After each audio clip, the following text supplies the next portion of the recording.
This is Diane Chockley. I am the farmer's daughter's daughter. The book is called The Farmer's Daughter. It is written by Gwen Stevens Hanson. So we will start with the endorsements. It says, almost every high school student has read John Steinbeck's The Grapes of Wrath, the emotional and moving story of the poor farmers leaving Oklahoma's Dust Bowl and making their way to California. With an appropriate sense of humor and pride, Gwen Hanson, in The Farmer's Daughter, gives us a glimpse into the lives of folks who chose to stay, how these proud people persevered and prospered, contributing to their communities even to this day. By Don Eukins, owner Wireless Data Communications, LLC. The Farmer's Daughter was originally envisioned as a memoir for her children detailing the story of the author's extended family's life in the Oklahoma Panhandle, an area referred to as No Man's Land. Its style is folksy and unpretentious, adding to its magical charm. Gwen Stevens Hanson has poignantly captured the lives of 6 generations of the Stevens Ray family in a story that needed telling and one that will have the reader laughing and crying at the same time. Best of all, the book characterizes many of the early families of the Oklahoma Panhandle as they were and are: humble, free-spirited, independent, and tenacious. A great read. Carol Voiles Olson, B.S., M.S., EDD, Oklahoma State University. The Farmer's Daughter could have been written about many of our parents and grandparents who chose to stay on the desolate land during the dirty 30s. Because of their strength and perseverance, future generations have been rewarded with the land's bounty. John Metcalf, farmer. History without heart is just facts and figures, but with The Farmer's Daughter, Gwen Hanson reminds each of us that our own heritage is not something that happened a long time ago to one ancestor or another. It is the legacy that flows in us and through us to our children and grandchildren to impact the future. By sharing her personal lifetime of memories with today's perspective, she bundles what was, what is, and what will be with bright ribbons of faith, family, and friends, and invites each of us to appreciate those same ribbons laced through the tales told at our own family gatherings. For those blessed to have lived in the Oklahoma Panhandle, her story also adds background to our individual stories as they are all woven together in our comprehensive history. Sheila Blankenship, owner, publisher, The Hooker Advance. Gwen Hanson's book is a clear voice showing the goodness and solid character of those of us who live between the coasts, that part of the country the media ignores. Her remembrances of growing up in a farming community that many would write off as unimportant are heartwarming and tender. Enjoy a look back at an endearing life well lived. Arvell White, teacher, librarian. And now we will start The Farmer's Daughter by Gwen Stevens Hanson. This book is dedicated to Glenda, who spent the first 10 years of her life trying to get me in trouble and the last 65 trying to keep me out of trouble, and to Sharon and Janice, who followed. Acknowledgements. Dr. Kent Olson, who refined my musings and took them to a higher level. Debbie and Jerry, Diane and Charlie, Mike and Jessica, Mark and Monica, my grandchildren and great-grandchildren who have been my eyes, my wheels, and my encouragement. My late aunt, Pauline Ray Peachy, for her account of the Dust Bowl and the Ray family history. My aunt, Lenora Stevens Webb, for history of the Stevens family. Oklahoma artist Stan Martins for his painting on the cover. Most of all, to my late parents, Glenn and Helen Stevens, for their love and support throughout my lifetime. History. It was a blustery day in early December 1938. A 23-year-old man was pacing the floor at his parents' farm home. As the wind howled and blew tumbleweeds against the small frame house in extreme southwest Kansas, he hoped another duster was not building up. Surely the doctor would be here soon. The 16-mile trip from Hugoton on the narrow dirt roads did take some time. His 18-year-old wife was close to delivering their second child. Maybe this one would be a boy. Two things were important to farmers: rain and male children to carry on the name and help in the fields. The doctor finally arrived. A short time later, the father heard the lusty cry. It was another girl. After the requisite 10-day bed rest, the young man moved his family back home to the 2-room house on a parcel of land he sharecropped just over the state line in Oklahoma. There was no electricity, no telephone, no running water. A few days later, as the mother huddled the baby and her year-old daughter in front of the pot-bellied coal stove, she realized that baby was not thriving. Her breast milk was not providing the proper nutrients. I don't pretend to be a journalist, but my journalist friends tell me something to the effect that if it bleeds, it reads. So much for the bleeding. Doesn't this scenario sound pathetic? That baby girl was me, Gwendolyn Carol Stevens. So what did Daddy do? He got fresh milk from Granddad's cow. Mama put a bit of Cairo syrup in it, and in no time I was a healthy, chubby little baby. Much has been written about the Depression and the Dust Bowl. John Steinbeck's The Grapes of Wrath was a fictional book about this time and about Okies in particular. The Worst Hard Time by Timothy Egan with a few exceptions, was a well-researched documentary of this era. One must remember that the whole nation was in a depression.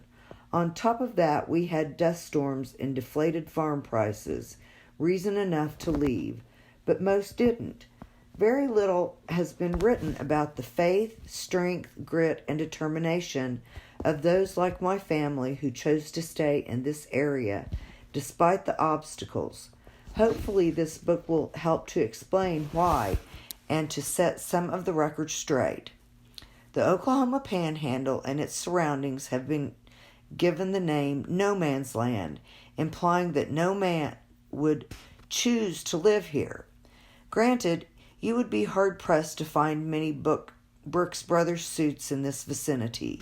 You will see few signs of opulence, common exceptions being the boots on men's feet and the big pickup trucks they drive.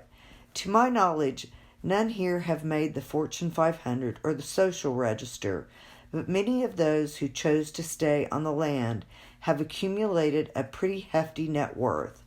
We hesitate to call anyone wealthy, just that they aren't hurting. Much of the area's wealth has been based on farming, the source of my family's livelihood and a source of pride to me. When I was a teenage girl, however, jokes abounded about the farmer's daughter. Most involved a traveling salesman and couldn't be told in Sunday school. I was well into adulthood before I realized farmers were thought to be at the low end of the economic and social scale, especially those who were like my father, who initially did not own land but was a tenant farmer. A friend recently remarked that he didn't realize that I was poor. I responded, "Neither did I." There is still a certain amount of snobbery shown against the farmer. In the current sitcom Modern Family, Mitchell cuts Cam at every opportunity about his farming roots. Suffice it to say, the nation would be much better off to have more farmers and fewer environmental lawyers like Mitchell. It is well known that at this point in time, the United States has a tremendous trade deficit. If not for the billions of dollars in agricultural exports, the trade deficit would be much higher. But wouldn't I have been happier in an urban setting? I doubt it. For example, I love New York. It is a wonderful place to visit. Any type of food you would desire can be found in one of their fabulous restaurants. St. Patrick's Cathedral, the Statue of Liberty, Central Park, Times Square, and Broadway. So many things to do and buy and experience. But so many people all stacked on top of one another. Children are living on the 36th floor and have to ride an elevator and walk blocks to find a place with grass to play outdoors. Country girl that I am, I have a question. Why is a one-bedroom apartment on the 23rd floor of a building on the Upper East Side of Manhattan called a luxury apartment?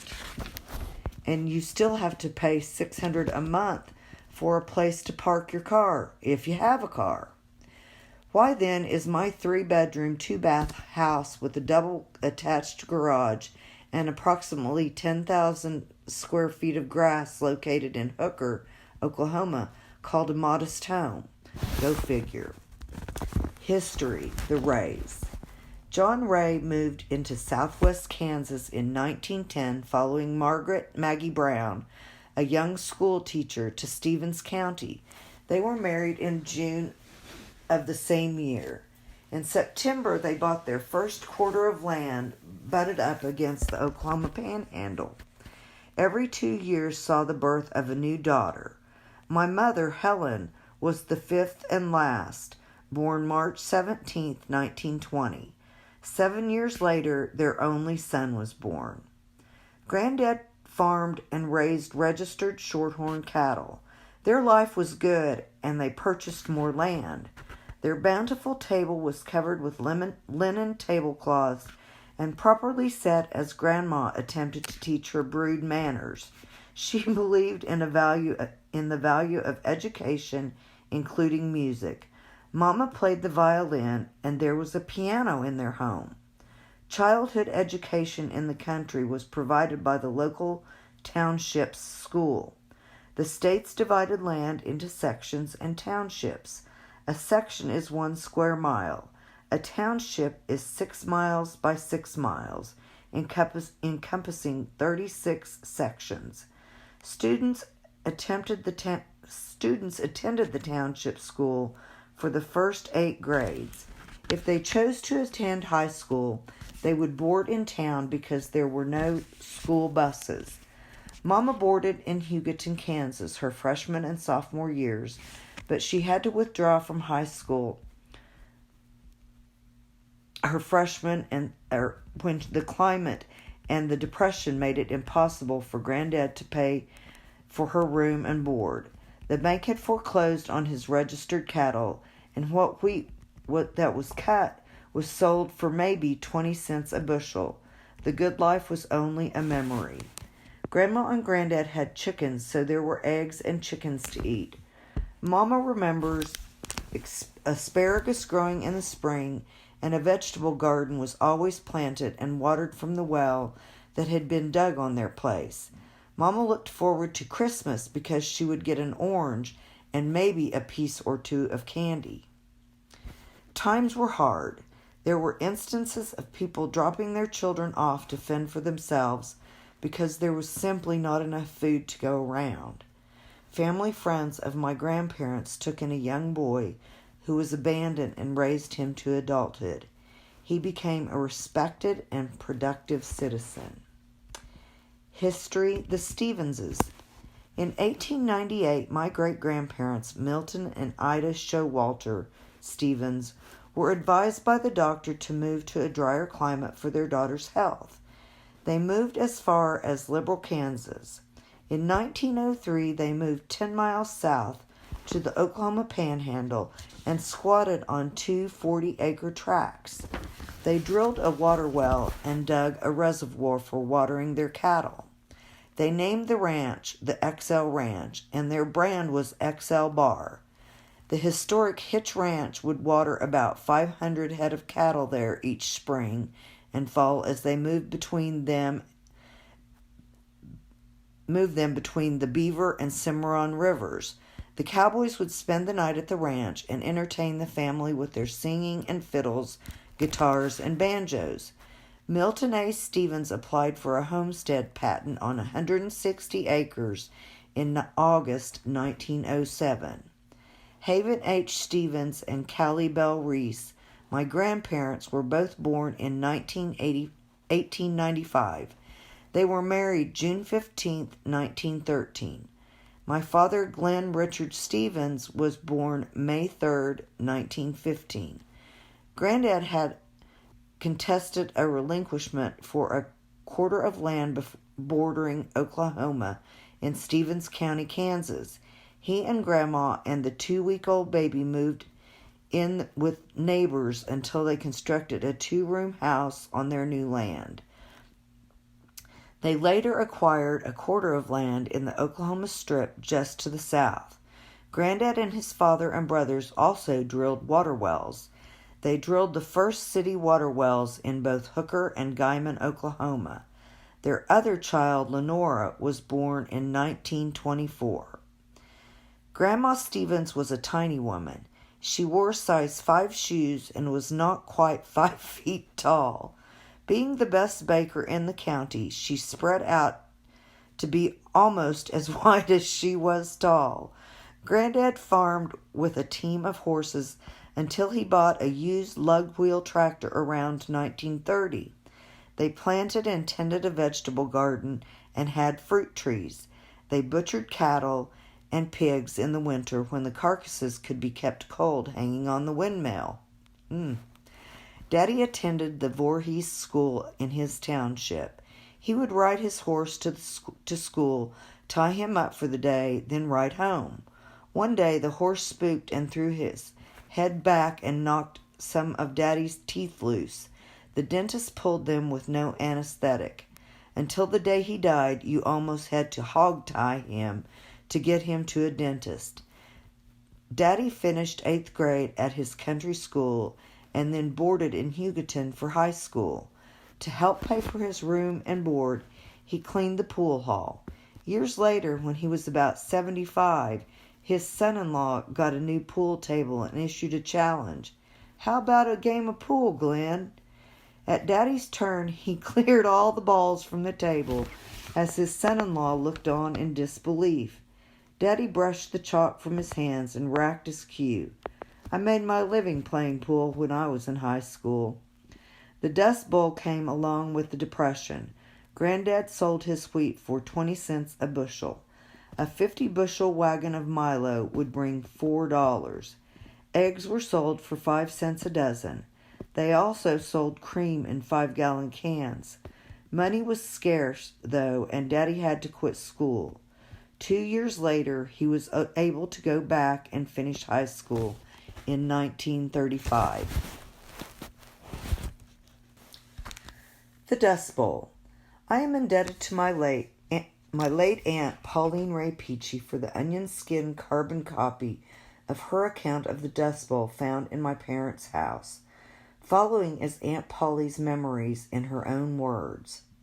The Dust Bowl is a term born in the hard humor of a people living in a drought-stricken region during the Great Depression.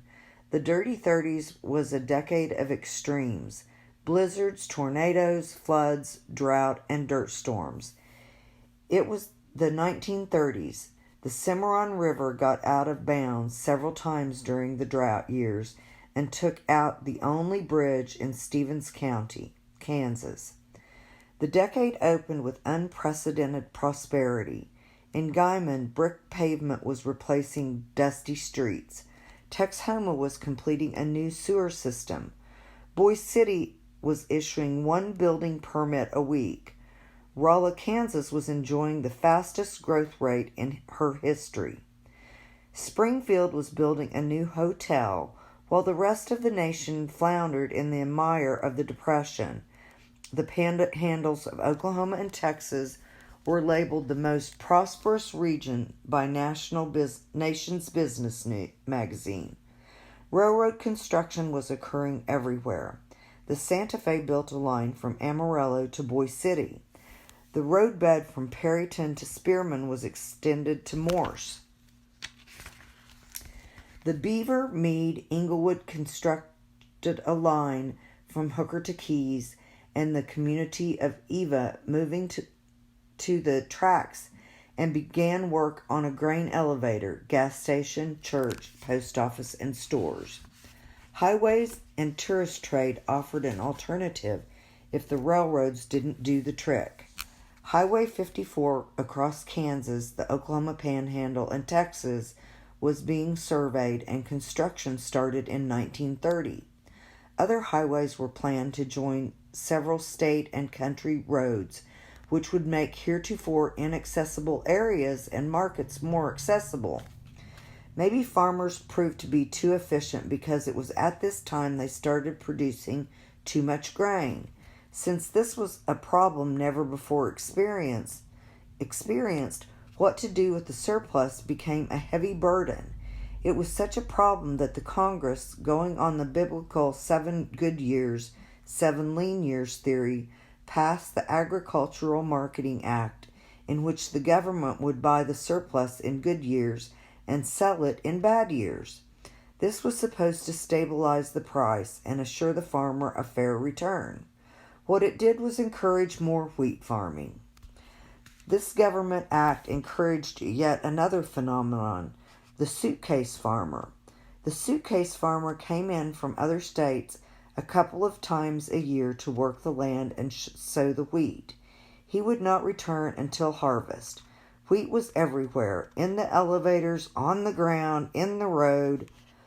When the drought hit in the 30s, the suitcase farmer was not there to tend his land if it started blowing. One field blew on another, then another, and soon the whole region was blowing. There were laws prohibiting one person's land from blowing on another's, but like most laws of this nature, they were hard to enforce. The oversupply of wheat forced the price down.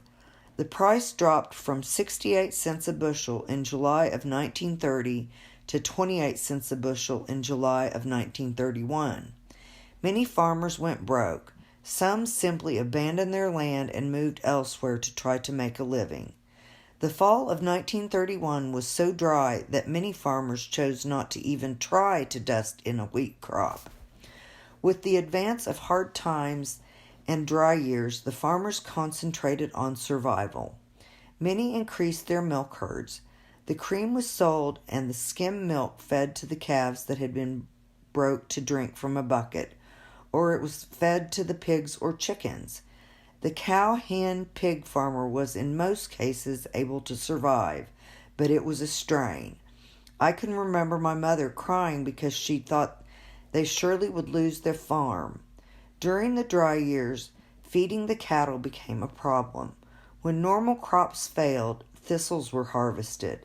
When thistles failed, soap weeds were dug up and ground in the ensilage cutter to feed the cattle. Ingenious methods were devised for feeding people, too.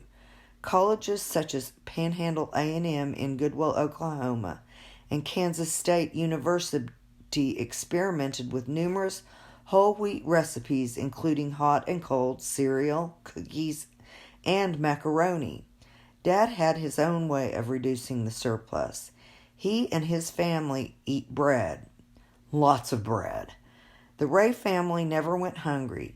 They butchered cattle and pigs in the winter when the carcasses could be hung on the windmill.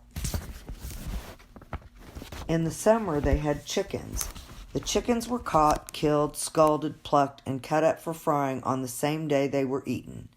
In those days, the whole morning was spent preparing the noon meal. Hopefully, there would be enough left over for supper. We always had a vegetable garden, and eggs were plentiful. We ate lots of eggs because we could only get 5 cents a dozen if we sold them. Although we had plenty to eat, clothing was another story. Chicken feed came in colorful cotton sacks, and everything from dresses to quilts was made from the prints.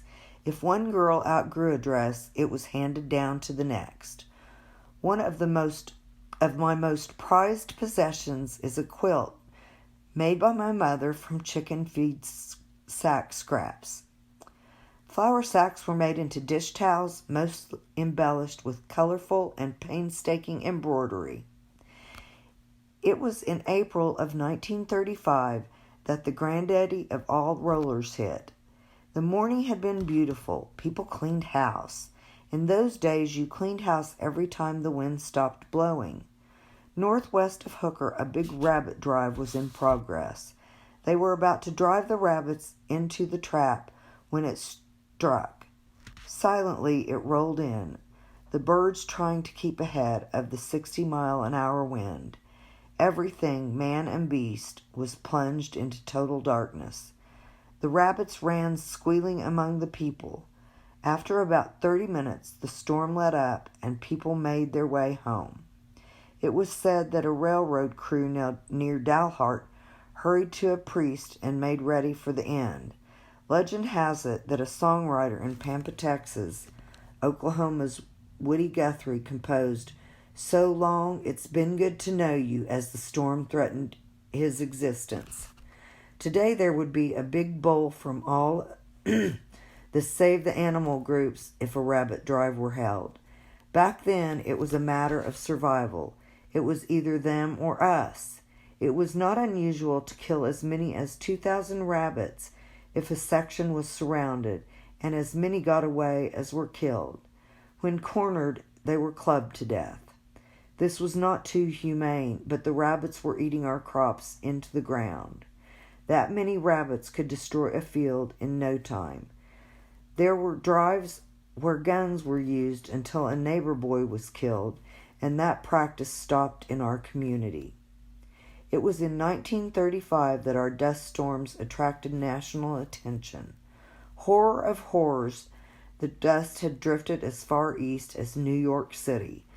We had lived in a dusty situation for several years, and nobody had noticed until it started moving into the east. Something had to be done. It was all right to leave us peasants out here in the dust. We didn't know any better. But when it started settling on other parts of the nation, that was different. They sent the Red Cross to set up shop in the heart of the Dust Bowl. There we had our own disease called dust pneumonia. I don't know how many people died from this, but there were many. It was February 14th, 1936, when Uncle Frank died of a combination of dust pneumonia and punctured lungs, the result of a runaway accident. At the time he was buried, we had 9 days and 9 nights of continuous blowing. The funeral was postponed from afternoon to the next morning because the dust was so bad. The next morning proved to be no better, so he was buried while the wind raged around us.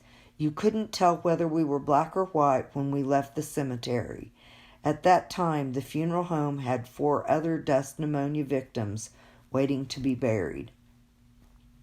The Dirty Thirties was a time when fences, vacant buildings, and abandoned machinery were buried under blowing dirt. When times did get better, we were forever running into the results of the blowing dirt. Many a farmer hooked his machinery on a barbed wire fence or a piece of iron that was covered over during that time.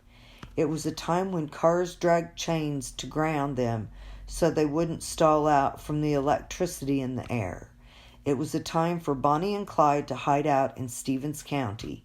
They were no dummies. Who would look for them there? It was also said that Pretty Boy Floyd had a cousin in Morton County, Kansas, with whom he hid out at regular intervals. It wasn't that the law didn't know about it. They just felt it wasn't necessary to jeopardize their lives trying to capture him. After all, he hadn't committed any crime there. Some fortunate landowners were not totally dependent on income from farming. Natural gas had been discovered in Stevens County in 1926. Though it took a while to know just what had been found, the Hugoton field proved to be one of the bigger, if not the biggest, ever discovered anywhere. Probably the whole region would have been ruined had it not been for the $1 an acre paid to royalty owners to lease their land.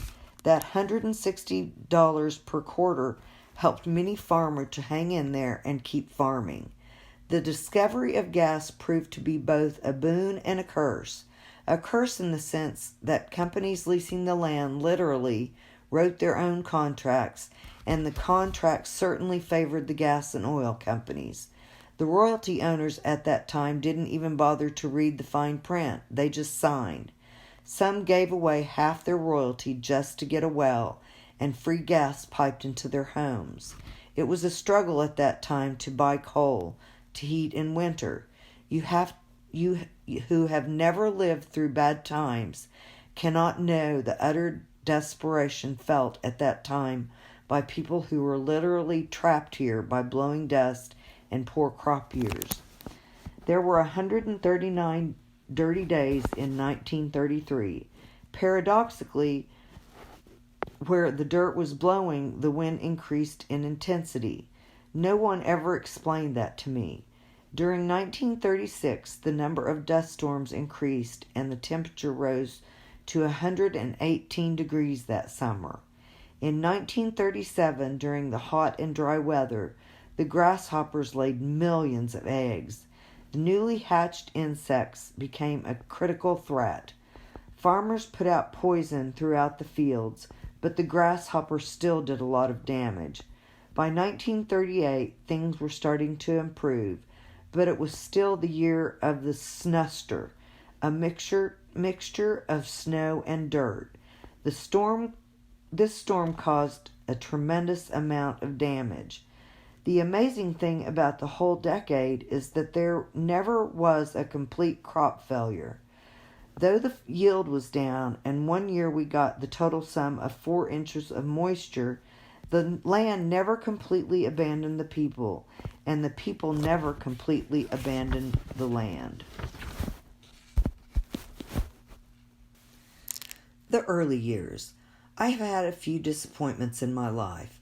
One of the earliest was learning that Stevens County, Kansas, was in fact not named after me.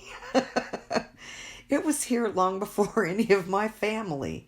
Another was learning that they did not put my grandfather's initials on the velvet curtain in the auditorium at the high school in Hugoton. The HHS stood for Hugoton High School, not Haven H. Stevens. Bummer. Nonetheless, Stevens County, Kansas was where I began.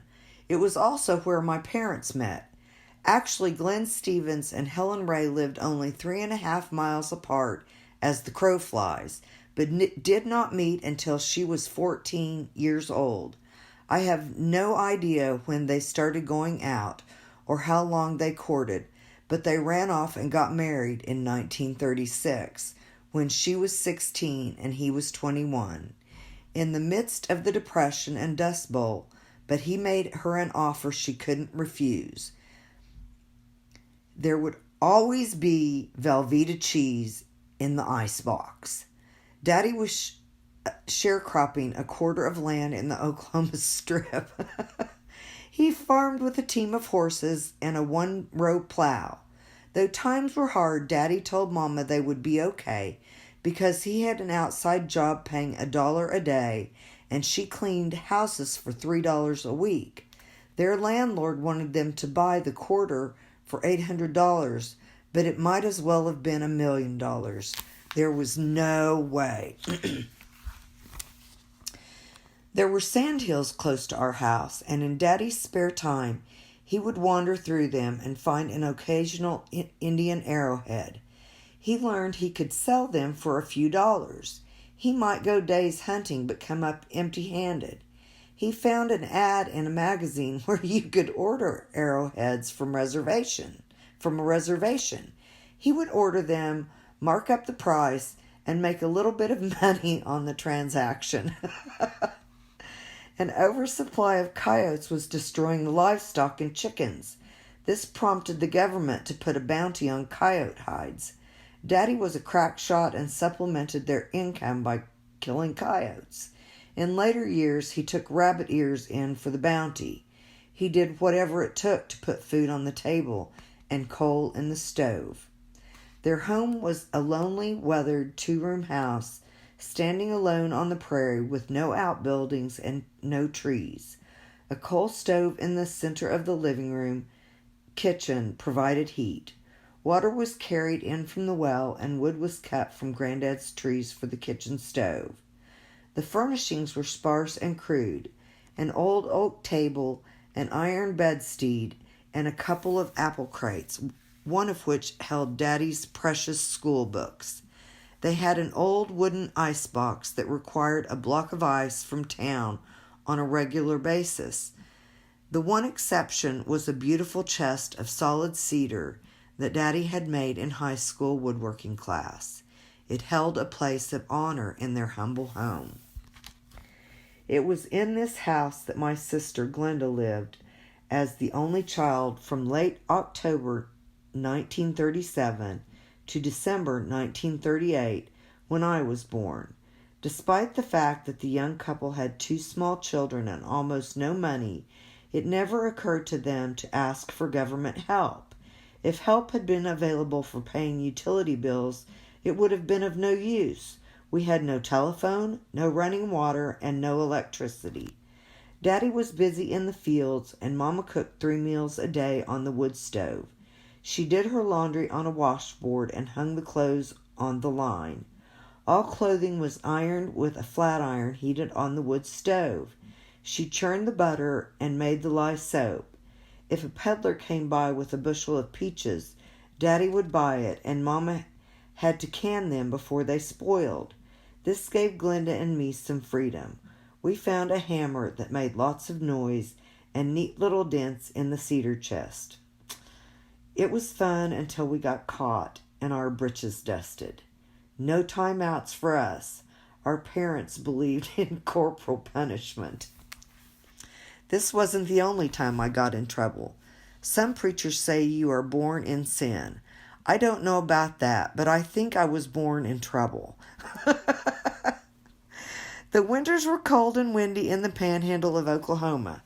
The outhouse was a long way from the house for 2 little short-legged girls. We came up with a plan whereby the trek out back was not necessary. We would potty in Daddy's school books and carefully put them back in the apple crate, thinking that no one would be the wiser.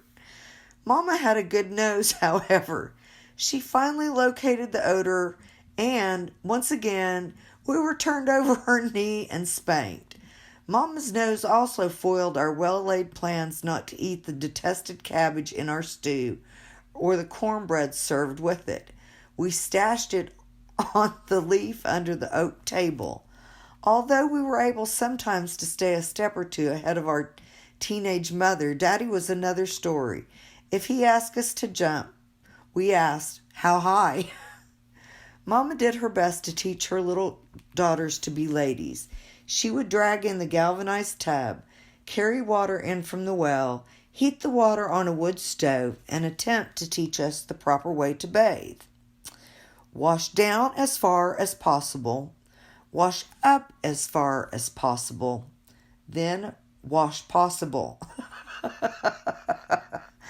Mother would say, when allowed to wash myself, I would definitely wash up as far as possible before washing down as far as possible. Sometimes I would even wash possible first just to see Mama's horrified expression.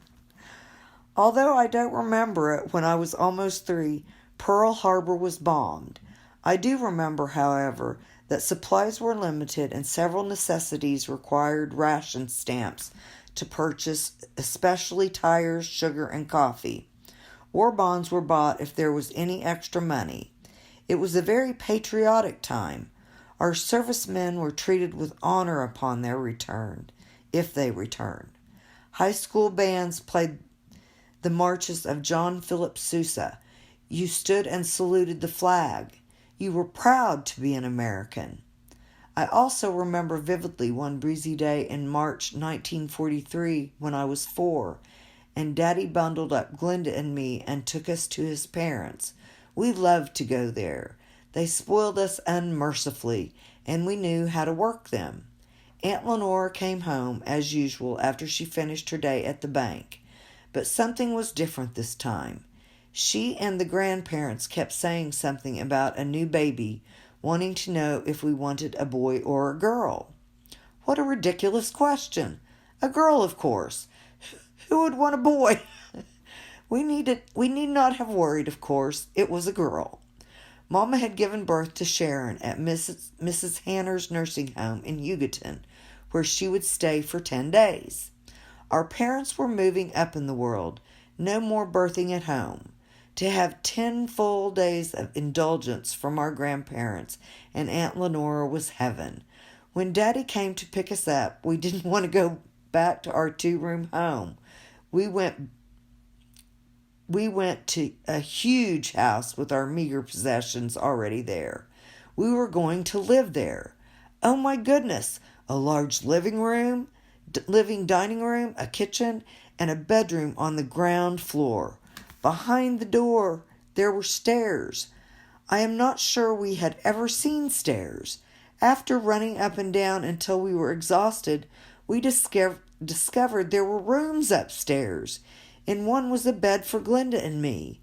The house was an old story and a half, where the ceilings were slanted in 2 of the upstairs bedrooms. The middle room was at the top of the stairs. Each room could barely accommodate a full-size bed and a small dresser or chest, never both. The upstairs was heated by a hole in the floor, covered with an iron grate. Heat from the ground floor rose through the opening. Needless to say, it wasn't very toasty in the winter. Never mind, Glenda and I thought we must be rich. There was still no bathroom. There was, however, a pump at the kitchen sink where, if your stamina held out, you could eventually produce water. One tiny closet was located under the stairwell. Not a problem. We had very few clothes anyway.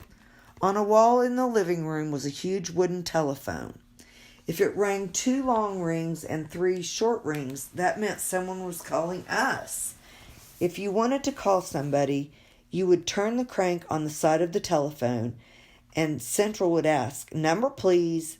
Long distance was very expensive and only used for emergencies. It was much cheaper to drive to Liberal or Guyman than to call. There were about 12 homes on the party line. A Mr. Dave Curtis approached Daddy to farm a full section of land, a section containing 640 acres. This was 4 times the amount he had been farming, so the horses were replaced by a used John Deere tractor and some basic implements. The Curtises were an elderly couple with white hair and canes. Mrs. Curtis had a powdered face that matched her hair, rosy rouged cheeks, and a warm smile. Mr. Curtis wore suspenders and a white shirt and tie. Best of all, they always came bearing candy. This inspired us to be on our best behavior. Unlike our former place, this house had a few elm and cottonwood trees and several outbuildings to explore. There was a barn, chicken house, and brooder house, well house, and 2 granaries to store the harvest. A windmill next to the well house pumped clear, cool water. Beside the house was a wind charger with a huge battery for storing the electricity the wind produced. So much for wind power being the latest and newest form of clean energy. The wind charger was not dependable, however, so Daddy purchased a gasoline-powered Kohler generator. This allowed us to have electric lights, and we could do away with the kerosene lamps. Another noticeable difference in our new home was the abundance of a big black pot-bellied coal stove. In its place was a heater fueled by natural gas from a well located in the center of the section. Once a week, a man from the gas company would drive through and check the well. Glenda and I had never felt it necessary to be encumbered by clothing on a hot summer day, and would shuck our clothes as the sun rose in the sky. One day, the worker was driving through. Happy to have someone in our isolated surrounding, we in our birthday suits stopped him and asked him if he thought it would rain. Even as very young children, we understood the importance of rain. The discovery of natural gas in the area was a financial boon to landowners. The vast Guyman-Hugoton gas field was the largest discovered field in the nation at the time.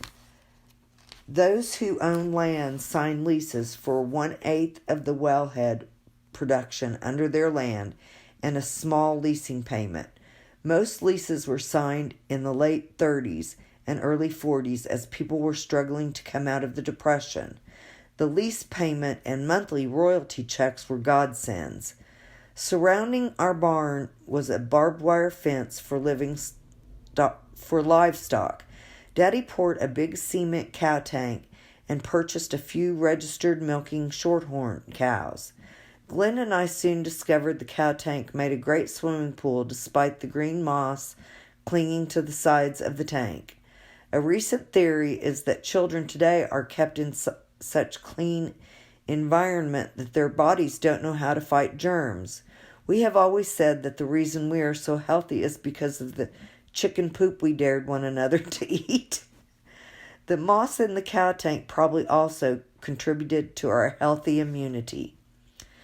Talk nowadays is that it is healthier to eat eggs from free-range chickens and eat free-range beef. We were raised as free-range children. We had no fear of strangers, as we rarely saw one. Certainly there was no fear of being kidnapped for ransom. 24 eggs and a quart of cream would have been the best payment our parents could have come up with. Had such an unthinkable thing happened, we would have been turned loose within a few hours anyway. Our free-ranging was eventually tempered by attending school. Our township school was a one-room school named Dag, and depending on the year, 8 to 10 students attended. Mrs. Dullabon, the teacher, taught from 1st through 8th grade. In addition to teaching, she had to keep the coal fire stoked and see that lunch was prepared. Sometimes during the day, we would sort the dried pinto beans or black-eyed peas for tomorrow's lunch. Early the next morning, she would put them on to cook and tend to her janitorial duties. There was no plumbing in the school, so water was carried and outhouses utilized. I wonder what the NEA would have to say about that. Amazingly, we learned a lot. In fact, if one paid attention, you could learn what was being taught for all of the grades. I was so close in age to Glenda, the first of us to attend, that I was allowed to visit school, which I did often. I picked up some basic phonics such as at such times and attempted to read some. One day I was hungry and looking for something to eat. I found a box in the cupboard labeled SOS. Hey, applesauce. That sounds delicious. I still remember the disappointment at finding steel wool soap pads inside. One day the mailman drove all the way up to our house and delivered a couple of big blue boxes with holes in the sides. Inside were baby chickens, so soft and yellow.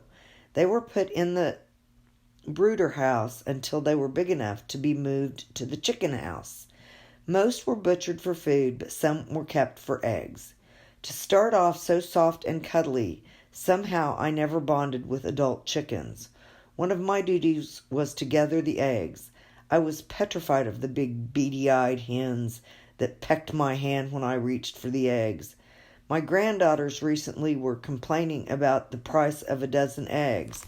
I let them know in no uncertain terms that they were a bargain, no matter what the cost. I do have a problem with the purchased eggs being dated a month or so out. On the farm, if you gathered them last week, they were old and were destroyed. In spite of the hens, I love the animals and the freedom of farm life. The hens required feed, which came in colorful printed cotton sacks. Glenn and I were allowed to go to Guyman with Daddy to pick out our future dresses, which required 2 matching sacks. Tot Smith, the owner of the feed store, would take our hand and help us to find a matching sack for the one we chose. Even if the sack was on the bottom of a stack of 15, he would move each sack so we could have our lovely dress. Customer service at its best. We were now able to sell eggs and cream when we went to town. Occasionally, we could go to the Five and Dime and buy hair ribbons to match our chicken feed sack dresses that Mama stitched on her Singer Treadle sewing machine. Life was good. All complaining aside, the hens were nice to have around at Easter. We had never colored Easter eggs before, and with the abundance of eggs, this was a new adventure. There was an egg hunt at school with big goose eggs being the prize eggs. I never got the prize. When I was ready to reach for the big egg, someone would swoop down in front of me and pick it up. Glenda and I were so proud of the eggs, we did manage to find that we wanted to keep them, but Mama said no, they had to be destroyed. We acted like we took them to the trash barrel, but we'd be detoured upstairs. It took a few days for the odor to waft down the stairs. Mama's nose once again ruined our plans. When she went upstairs and found them, maggots were crawling all over the spoiled eggs. We knew we were in trouble. Life on the farm was great, but having gotten a taste of school, I was looking forward to beginning first grade the next fall after Glenda started. The first day of school, we were informed, however, that my early December birthday kept me from starting then. I was heartbroken, and I sobbed until the teacher relented and told me I could start. I quickly learned to read and loved school. The recess time was another thing. The neighbor boys delighted in catching snakes and chasing me with them. Work-up baseball games and Red Rover were played, and having no athletic ability, I found no pleasure in them. Although we were somewhat isolated on the farm, my parents did entertain visitors. One evening, a group of the folks' friends were visiting. Daddy showed them a postcard, which they read and howled with laughter. I wanted to see it, but he wouldn't allow it. That was the wrong thing to tell me. The next day I hunted until I found the card. It said the following: "You think you have troubles. I have a wife, a girlfriend, and a banknote, and they are all 30 days overdue." I was so disappointed. I had worked so hard to find that postcard, and it wasn't even funny. As wheat prices and yields grew, we were able to upgrade some of the household furnishings. Mama graduated to a gas-powered Maytag wringer washing machine. She still had to hang the laundry on an energy-efficient clothesline. The posts holding the wires were hollow pipes. Every few days, Daddy would walk by and dump the silver from his pockets into the pipe. When they moved to town, the clothesline was dug up and the coins removed. As a small child, I remembered dreaming of finding coins, lots of coins. Maybe it was genetic.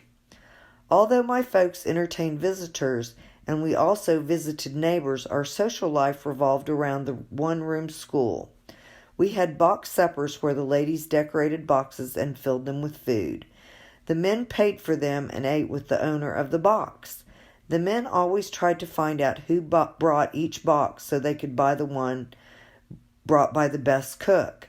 Mama's always went for a high price because she cooked the best fried chicken in the county. Unlike at current schools, our Christmas program celebrated the birth of Jesus and no one protested. When World War II ended, everybody was patriotic. No one worried about being politically correct. No one burned the flag or their bra. It was a time of simplicity and thankfulness for life's blessings. Life in Dagg's school lasted only 3 years for me. The one-room schools in Oklahoma, Dagg among them, were being consolidated. When I reached 4th grade, we were bused to Hooker for our education. Bust was an overstatement. A high school boy would drive out to our area in his personal car and pack us in like sardines. At the end of the day, he would return us home. Sheltered life that I had led. It was a whole new world. Playground equipment, lunchroom meals with something besides pinto beans or black-eyed peas, and many new friends. Prior to this time, everybody's father that I knew farmed. A new friend in Hooker asked me to play after school. I knew her father had a business down at the end of Main Street, Curtis Mortuary. I was a smart kid. It must have been something to do with cars or motors. We would go down and visit with her father, who always wore a suit and tie as opposed to Daddy's overalls. One day, there was a body lying in a coffin. I came uncorked. Glenda also had a disturbing experience in the company of a new school chum. She was spending the night with a friend whose father came home drunk. He was looking for his gun to go shoot someone who had wronged him. The friend's mother found the gun and hid it under the girl's mattress. Needless to say, Glenda didn't sleep well that night. Sharon also had a tale to tell. She was invited to spend the night with 2 girls in her class. The father was a full-blooded Creek Indian who worked in the office of a gas production company. They were a lovely family, but the girls were a handful. They told Sharon that their dad would probably try to scalp her in the middle of the night. Sharon didn't get much sleep that night, nor did she ever spend the night with them again. I was invited to a friend's birthday party. My goodness, they had cake and a choice of 3 flavors of ice cream, chocolate, vanilla, and strawberry, all served in tall paper cups. Choices, choices, choices. So I had one of each. That night I became terribly ill. Mama called my friend's mother and found out how much ice cream I had eaten. She assumed that was why I was so sick. They later realized that I had more than too much ice cream, and the doctor rushed me to the hospital for an emergency appendectomy. I was in a quite serious condition, and the folks spent several days in the Warren Hotel in Liberal, taking turns staying with me. My temperature reached 107 degrees, and they were concerned about brain damage. I say this to prove that I have an excuse for my behavior. I was in and out of consciousness, but I knew they were really concerned about me, and I could probably have anything I wanted. So I kept asking for a silk nightgown like my friend wore. They were so pretty and soft, not at all like my chicken feed sack pajamas. Somehow my speech and brain weren't connecting. They thought I was asking for a rabbit. I had a whole room full of stuffed rabbits, but never a silk nightgown. I still have the canceled checks from this serious medical emergency in February 1948. The 2 doctors each were paid $75. The anesthetist charged $10, and the Epworth Hospital charged $134.10 for my 9-day stay. My, how times have changed. Even at that, there was health care that we couldn't afford. When my permanent teeth came in, it became apparent to my folks that I had a problem, a terrible underbite. I was hauled off to Dr. Grubel in Guyman to find out what had to be done. He said braces and gave Daddy the estimate. It was more money than he had. We would have to wait until after wheat harvest. I felt self-conscious about my teeth and sat in school pulling on my upper teeth with my thumbs. By harvest, I had pulled them over my bottom teeth. Not the best orthodontics, but I am still living with it 60-plus years later. Our sweet little sister Sharon was the perfect child, which made it more pleasant for our parents. She and Daddy had Daddy's true blue eyes and beautiful blonde hair. She was also very gullible. Mama had some kind of hot peppers she used to cook with. They looked like raw Spanish peanuts, which was what I told Sharon they were. It took hours for her mouth and my backside to cool down. Once I told Sharon I would play doctor with her. I had her lie down and I put a towel over her face and told her I was putting her to sleep. I ran and got my watercolors and painted a big red incision complete with stitches on her belly. I removed the towel and told her the operation was over. She freaked, and I was in trouble again. Occasionally, our family made the 30-mile trip to Liberal, Kansas. I am not sure why we would go there except to see the dentist, and then only if we had a toothache. As already noted, preventative dentistry did not happen at our house. On the rare times we made the trip, we would get to go to the Fairmont Creamery and each get a choice of ice cream. I have never found anything since that compares to their lemon sherbet served up in a tall paper container. A close second was the chocolate malt that Daddy would order at Porter Drug in Hugoton. It was made in a tall chrome cylinder and poured into a glass. There was always too much to fit into the glass, so we girls would take turns getting the leftovers. I vowed when I got to be an adult I would have a chocolate malt every day. I didn't, of course, but those I have had haven't tasted as good as they did at Porter's. In the late 40s and early 50s, polio was rampant. Depending on the severity of the disease, it could cripple or kill. I played with a girl at recess one day at school, and a few days later she was dead. A dear friend of mine has spent her lifetime dealing with the after effects of this disease, but she has been able to live an active and productive life. Parents were afraid polio might strike their children next and were overprotective. We were not allowed outdoors in the summer except very early in the morning because of the extreme heat. No one really knew what caused the disease or how it was spread. Jonas Salk became an overnight savior. There was a dramatic drop in polio cases as soon as the Salk vaccines were made available. When I was about 10, my parents noticed that my eyes didn't focus together. If it seemed that I was a sickly child who looked rather weird, that is untrue. Actually, I was kind of cute until I reached the awkward teenage years. Off I was taken to a doctor in Dodge City and Amarillo. As a last resort, surgery was scheduled.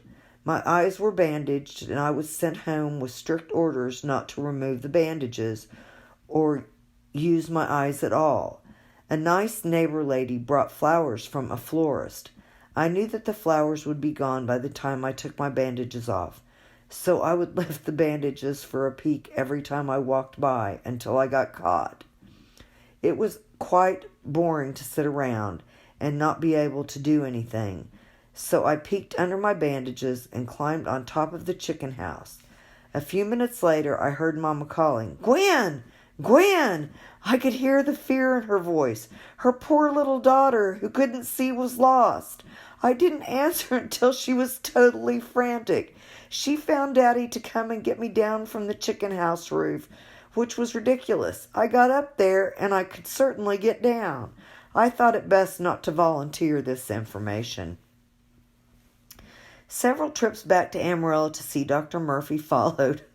His office was located in the Fisk building on Polk Street. It was exciting to ride the elevator up to his office. Often someone would come up to Daddy and ask for $1 to buy food. Daddy would tell them he wouldn't give them money, but would buy them dinner.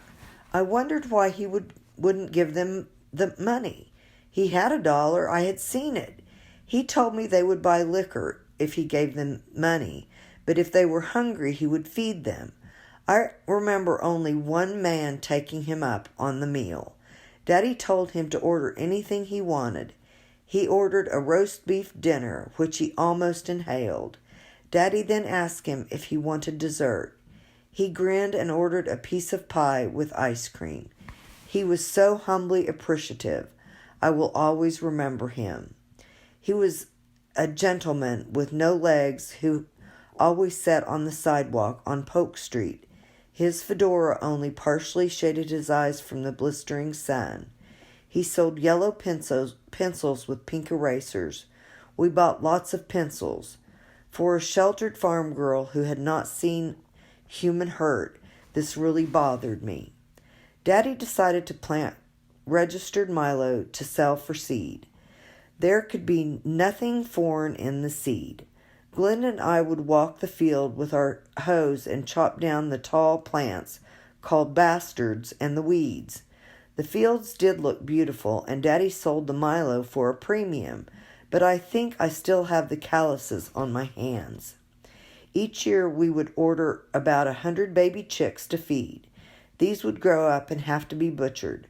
We would have to remove their heads by whatever means were easiest, wringing their necks and cutting them off, or putting them under a broomstick and pulling their heads off. It was gory but necessary. Then we would dip them in scalding water to loosen the feathers so they could be pulled out. You would then hold them over an open flame to singe the remaining small feathers off. The worst part was putting your hand inside their warm bodies and pulling the insides out. The chickens were then cut up and put in the freezer. No one appreciates going to the market and purchasing a headless, featherless chicken with no insides for $6 more than I.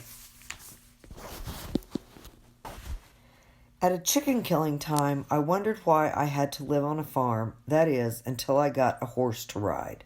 I loved horses. I wanted one so badly.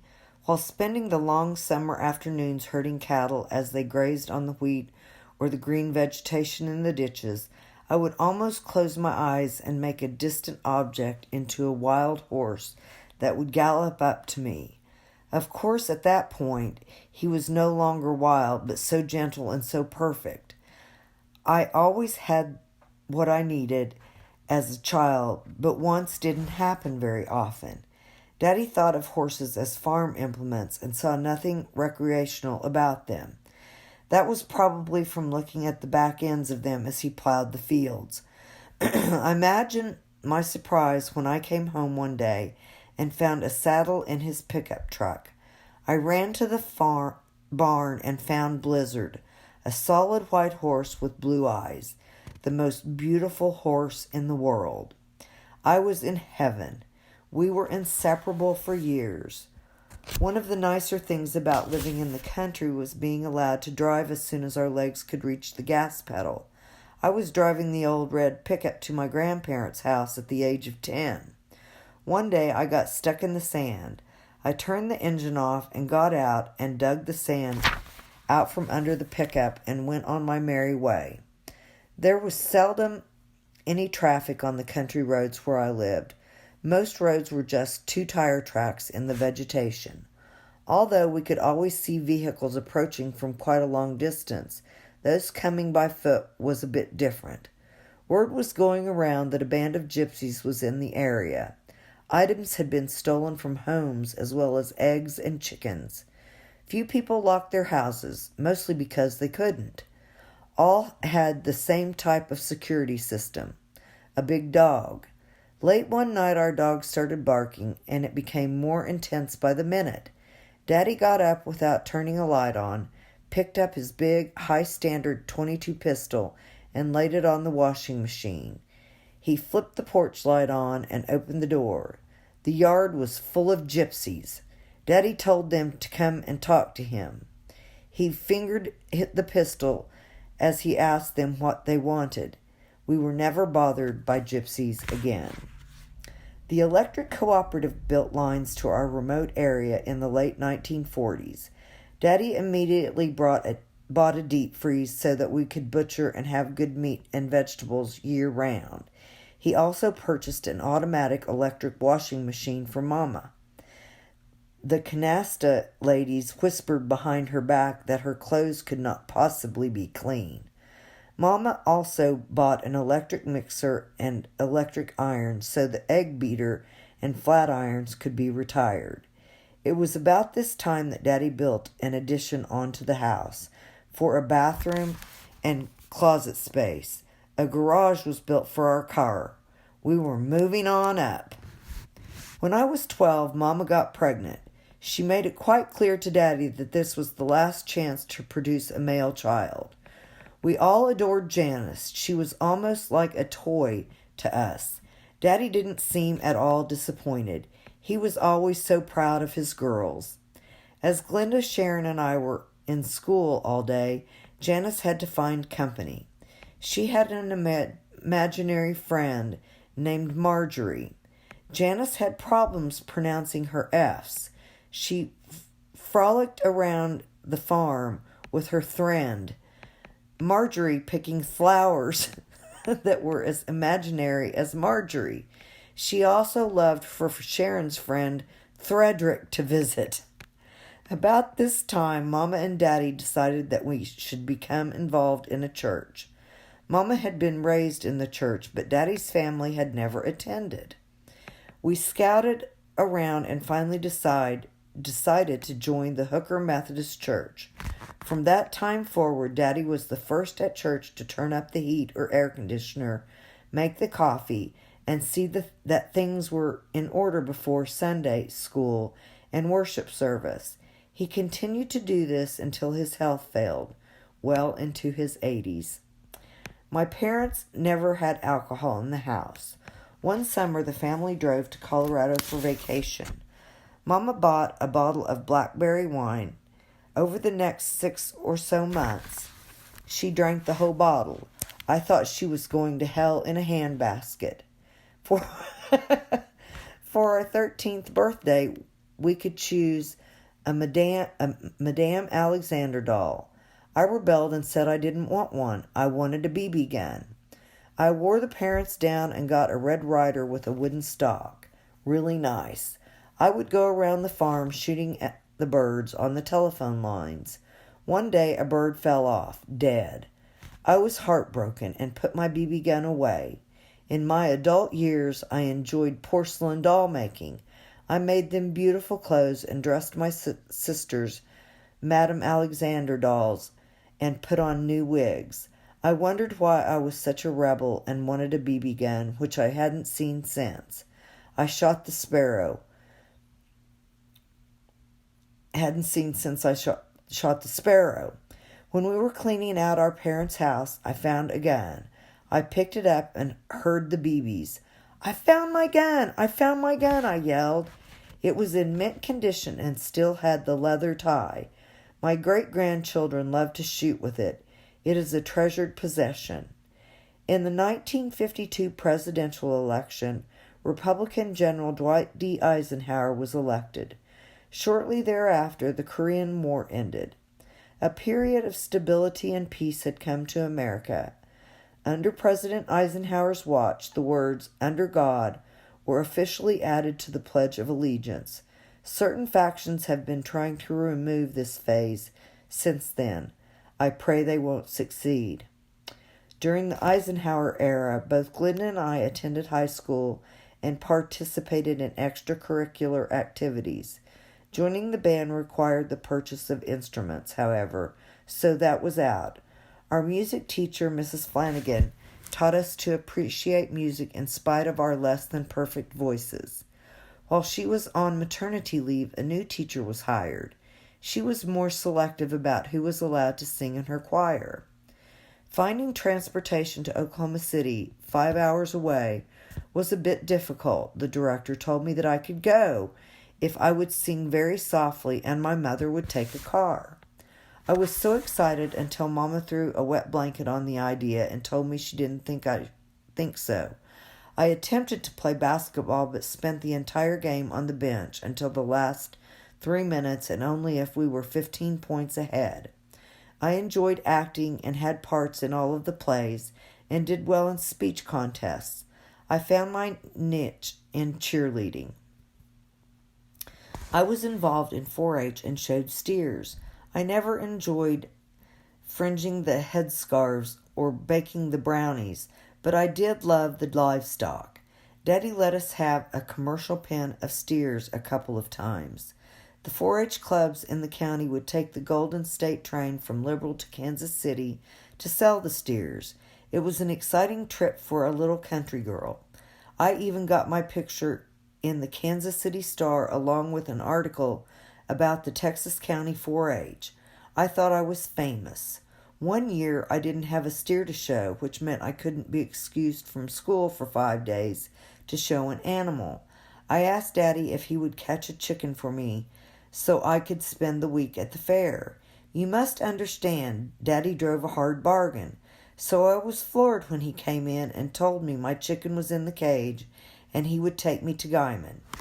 Thank goodness they judged the chickens while they were in the cage, because I certainly didn't want to touch it. I would gingerly put the water and chicken feed in the cage when the chicken was looking the other way. To top it off, it took Grand Champion honors, and I probably won $10, which was a lot of money in the early 1950s. For my last year in 4-H, Daddy took me to a ranch near Texhoma. Mr. Hamilton helped us pick out a good show calf and told me not to pay for it yet.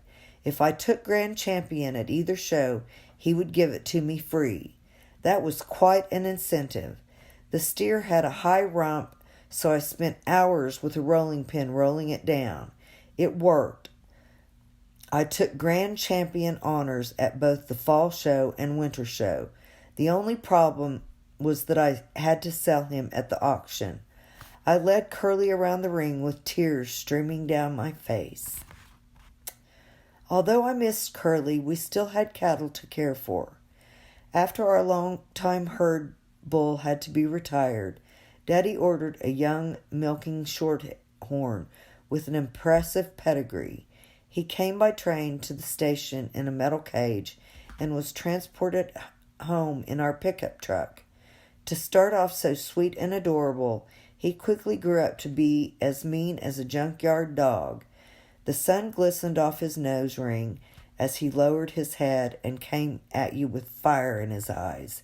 But he did produce outstanding offspring. Farmers in the area would bring their cows to him to breed. One day there was a knock at our door.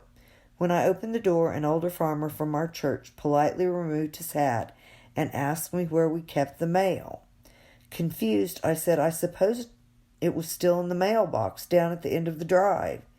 As he stuttered and stammered, I looked out and saw the cow in need of male companionship in the stock racks of his old pickup truck. I directed him to the bullpen. It was about this time that the Ray side of the family took a day trip to Amarillo to Cal Farley's Boys Ranch. This was a place where boys in trouble or from troubled homes could go for a stable life. A few weeks later, the ranch put on a program in Hooker. Several of the boys played instruments and sang Western selections. One of the boys caught my eye. He was a cutie. After we made the 16-mile trip home, our phone rang. It was the good-looking fellow, and he sang to me over the telephone. My heart jumped out of my chest. Regrettably, I never knew his name or heard from him again, but it gave a little country girl a thrill. My parents supported Cal Farley's until their death, and my sisters and I have carried on the tradition. The ranch now takes both boys and girls, and it has been a great success. They take no government money and rely completely on donations. In this way, they are free to teach Christian principles and doctrine to the residents. Too many of our charities promote dependence. Cal Farley believed in giving a child a shirt tail to hang on to until he can become a responsible, productive, independent adult. We like this concept. The Hooker School District eventually purchased buses. We lived 16 miles from town, so I spent an hour morning and evening on the bus by the time it gathered and let other children off. Our bus driver, Jack, was a former drunk who had lost his only son in the war. If you wanted to get to him, call him a Democrat. He blamed his son's death on Roosevelt and tried to find solace in a bottle. I called him a former drunk because he wasn't classy enough to be an alcoholic, and we kids loved him dearly, and he loved us. He wore an old crumpled hat and smoked cigars. One of my friends and I would smoke cigarettes on the bus to and from school. If we smelled like smoke, we would blame it on Jack's cigars. We knew he wouldn't rat us out because he didn't want to get us in trouble. My curfew while I was in high school was midnight. I look back and realize that was very generous, but I didn't think so then.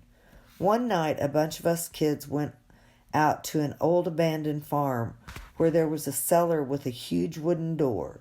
It made a great dance floor, so we turned on the car radio and danced. I knew time was getting late, but we were having a fun time, and I didn't want to be a wet blanket. When we finally loaded to return to Hooker, it was almost 3 a.m. Both Bill and I had to make the long trip home. I was hauling it home in Bill's car when I saw car lights coming out from our farm. I couldn't be caught driving. I was only 15. Somehow, Bill and I managed to trade places without stopping the car before we met Daddy. He asked where I had been. I told him dancing at the old haunted house. He informed me that I would be spending a lot of time at our haunted house for a while. I knew I would be grounded, but it was worth it.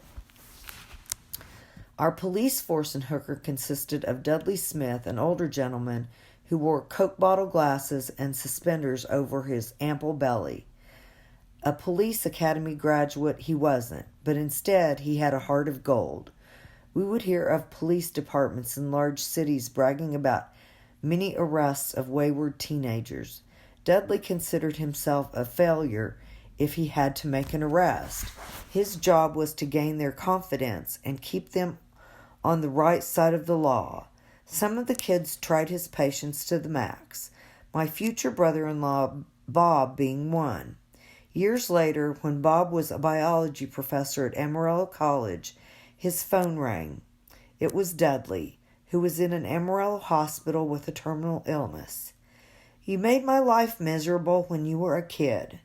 Now come down here and talk to me, you little son of a gun." Bob spent many hours making the old man happy with memories.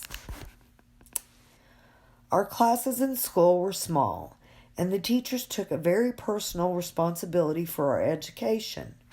Most were willing to go above and beyond the call of duty. We had an elderly English teacher who would go to any lengths to see that we did our assignments. Miss Pittman was a loving and trusting soul who had to endure dead rats in her desk drawer and loud noises of gas passing in the classroom. The word quickly got around that one could call her on the telephone to recite your memorized poetry. One young man in our class, the son of a Methodist minister, always had an excuse for his failure to have his homework. Good Methodist that she was, it took a while for her to figure out that he wasn't telling the truth. When he told her he did his homework but couldn't find it, she told him to go home and find it. He only lived a couple of blocks from the school and was trying to figure out how he was going to bluff his way out that time. As he opened the parsonage door, he was met by smoke coming out. He went across the street to the creamery and informed the proprietor that the parsonage was on fire. The gentleman shuffled to the door and observed, "Damned if it ain't." And then he shuffled back to the phone to call the fire department. Cooper returned to the school and told Miss Pittman that his homework had burned in the fire. He had pushed her too far, and she sadly told him that she didn't believe him. That night, the doorbell rang at the parsonage, and Miss Pittman entered, tears streaming down her face. Someone had informed her of the fire. "Oh, Cooper, Cooper, how could I have doubted you?" She never questioned him again. I remember Miss Pittman and Cooper vividly. I also remember the rabbits.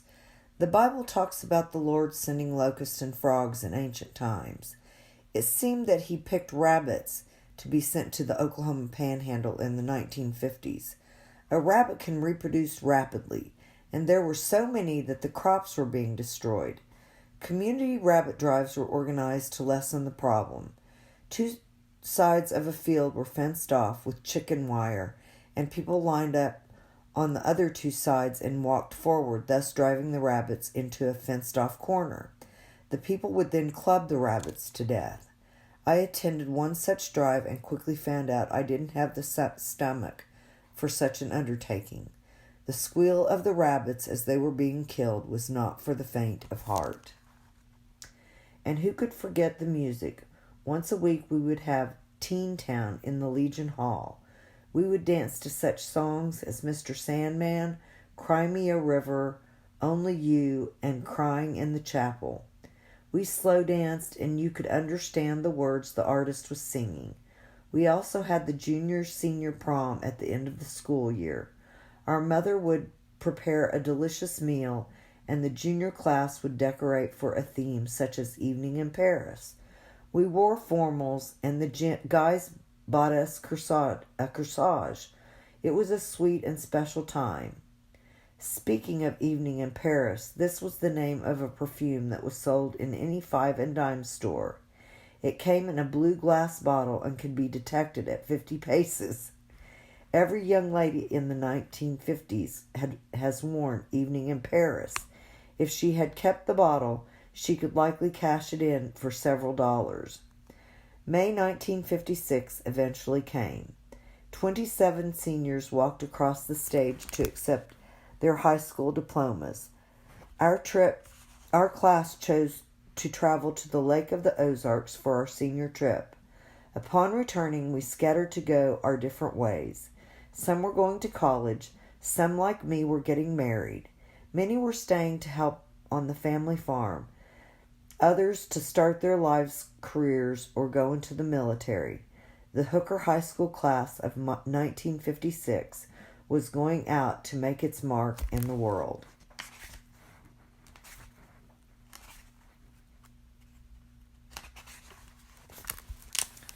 The adult years.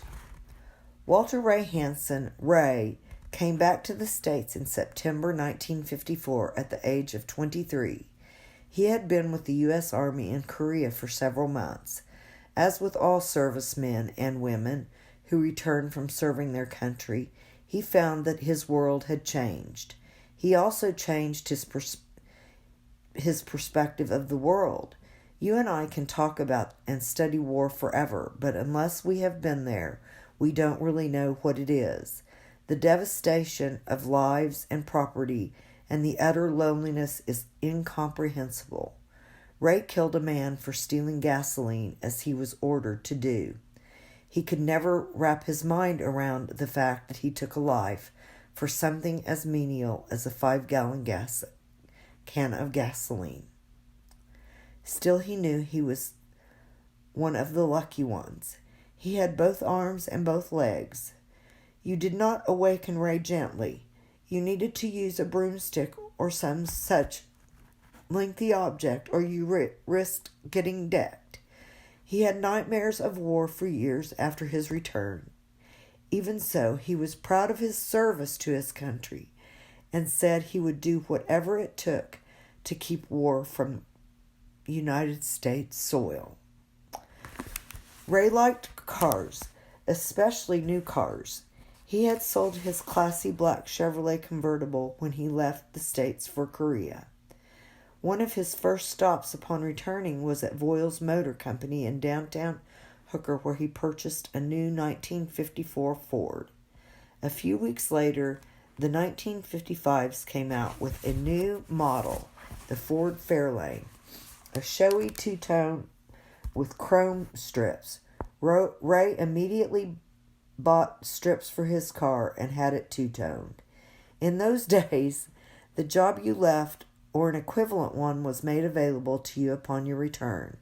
Ray resumed his job at the electric co-op. I was invited to a party where Ray was a guest, and we started going out. I can't believe now that I was only 15 when we started dating in September 1954. Times were different then, and he was quite respectful to me. I got off to a bad start with the Hansons, though. One night, a car full of us went to Liberal. We stopped at a service station to use the bathroom. I have no idea why I did, but I took the toilet tissue from the roller and walked out of the bathroom unrolling it. Unfortunately, I failed to see the police cruiser sitting at the curb. To make the long story short, they arrested Ray because I wasn't old enough to be put in jail. I have no idea what the charges were: contributing to the delinquency of a minor or concealing stolen property. Ray's father was livid. The first Hanson that had been in jail since my father came over from Sweden. Let me make it clear that we hadn't been drinking for two good reasons. Oklahoma was dry, and I wouldn't have seen life past our front door for months if I had come home drunk. At the end of my junior year, he presented me with an engagement ring. It was not uncommon in the 50s for girls to marry while still in high school. Knowing I was not ready to marry, I told him he had to wait until I finished high school. We did. Granddad Stephen's brother had lied about his age and enlisted in the Army during World War I at the age of 15. He had continued in the service and was now a major general. He was here visiting my grandparents, and I asked Ray to go with me to see Uncle Lilburn. As we walked in, Ray took one look at the two stars and clicked his heels together, stood at attention, and saluted. I just thought of him as Uncle Lilburn, but to a draftee returning from Korea, this was awesome. Uncle Lilburn had a good laugh. We were married in June of 1956. In the middle of the night, a few days later, we heard a knock on the door. It was time for the dreaded chivalry. Friends would come and take the couple to the country and dump them in a cow tank. Thank goodness we were married in June. We would then have to walk back to town, only to find out that our bed had been short-sheeted and filled with toothbrush bristles, that sugar was put in the salt shaker, and there were other tricks we would find out as days went by. On top of this, we were expected to provide candy for the ladies and cigars for the men. We didn't start our married life as most of our friends did, in a rented apartment. Ray had bought a small 2-bedroom house on the GI Bill. The interest rate was 4% and would be paid for in 20 years at $40 a month. I found a job in a local jewelry store working 6 days a week, making $100 monthly. I quickly learned that sales was not my thing. I lost my job in a matter of days and felt my world had come to an end. I soon found work with a petroleum company, working 5 days a week and making $150 a month. This began my love affair with the oil and gas business. Prior to this time, the drilling activity in our area had been shallow Guyman-Hugoton wells. The company I was working for was drilling deep test to the Monroe Formation about 6,500 feet deep. They spared no expense, and everything was first class. The company cars were luxury Buicks laden with chrome and as big as government tanks. Sometimes I was asked to drive one to Woodward, 2 hours away, to the dealership for maintenance. I know my 17-year-old nose was somewhat elevated as I cruised down the highway in that classy, fire-engine red car. Office equipment was also on the cutting edge. We had a photocopier to make copies of documents. The operation required a darkroom. The document was run through a brightly lit roller between 2 sheets of special paper. The document was then removed and the special papers run through an acid bath. After a few moments of drying, a slick tan copy was produced. We also had a state-of-the-art Monroe Calculator. No more calculations with paper and pencil. It had about 12 rows of 0 through 9 keys. Say you wanted to multiply 10,842 times 4,985. You would enter 10,842 and hit the multiplication button. Next, enter 5, then turn the crank on the side 5 times. Move the carriage over 1 notch, enter 8, and turn the crank 8 times. Move the carriage, enter 9, and turn the crank 9 times. Move the carriage, enter the number 4, and turn the crank 4 times. Voila! You had the answer. It was the cushiest job in town. A few months later, Ray came home from work early. He didn't feel well and felt like he was going to pass out.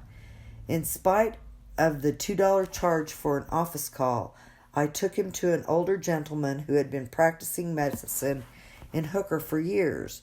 Dr. Blackmer pricked Ray's finger and put the blood on a strip. He held the strip up to a chart of various shades of red. "He's anemic," he said. He then looked at me and gave me instructions for Ray's daily diet: shredded wheat, egg yolks, and liver. In the middle 1950s, you didn't buy sliced liver at the butcher shop. It came in a big hunk. I would buy it and put it on the drain board on the sink. Have you ever tried to catch a piece of slimy liver and hold it long enough to slice it? It isn't easy. Add to the fact that I was in a stage of very early pregnancy and was trying not to barf as I accomplished the horrible feat. My daughter loves liver and onions. Of course, she lived on it for the biggest part of her incubation. Personally, if I never see another slice of liver in my life, I will be happy. In a short time, Ray was feeling chipper. Sometimes the older methods of medicine are better than taking so many medications. It was expected that I cook, clean, and do laundry and other domestic duties. My early training of feeding chickens, slopping pigs, and herding cattle did little to prepare me for this job. We had bought an old car and tricked it for the local jalopy races, which didn't help our finances. Sometimes we had to choose between going to the races or buying groceries. The races usually won.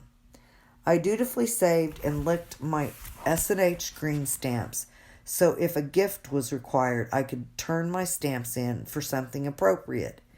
Janice was starting kindergarten in the fall. The 16 miles to Hooker and 16 miles back twice a day was too much, given Sharon's activities.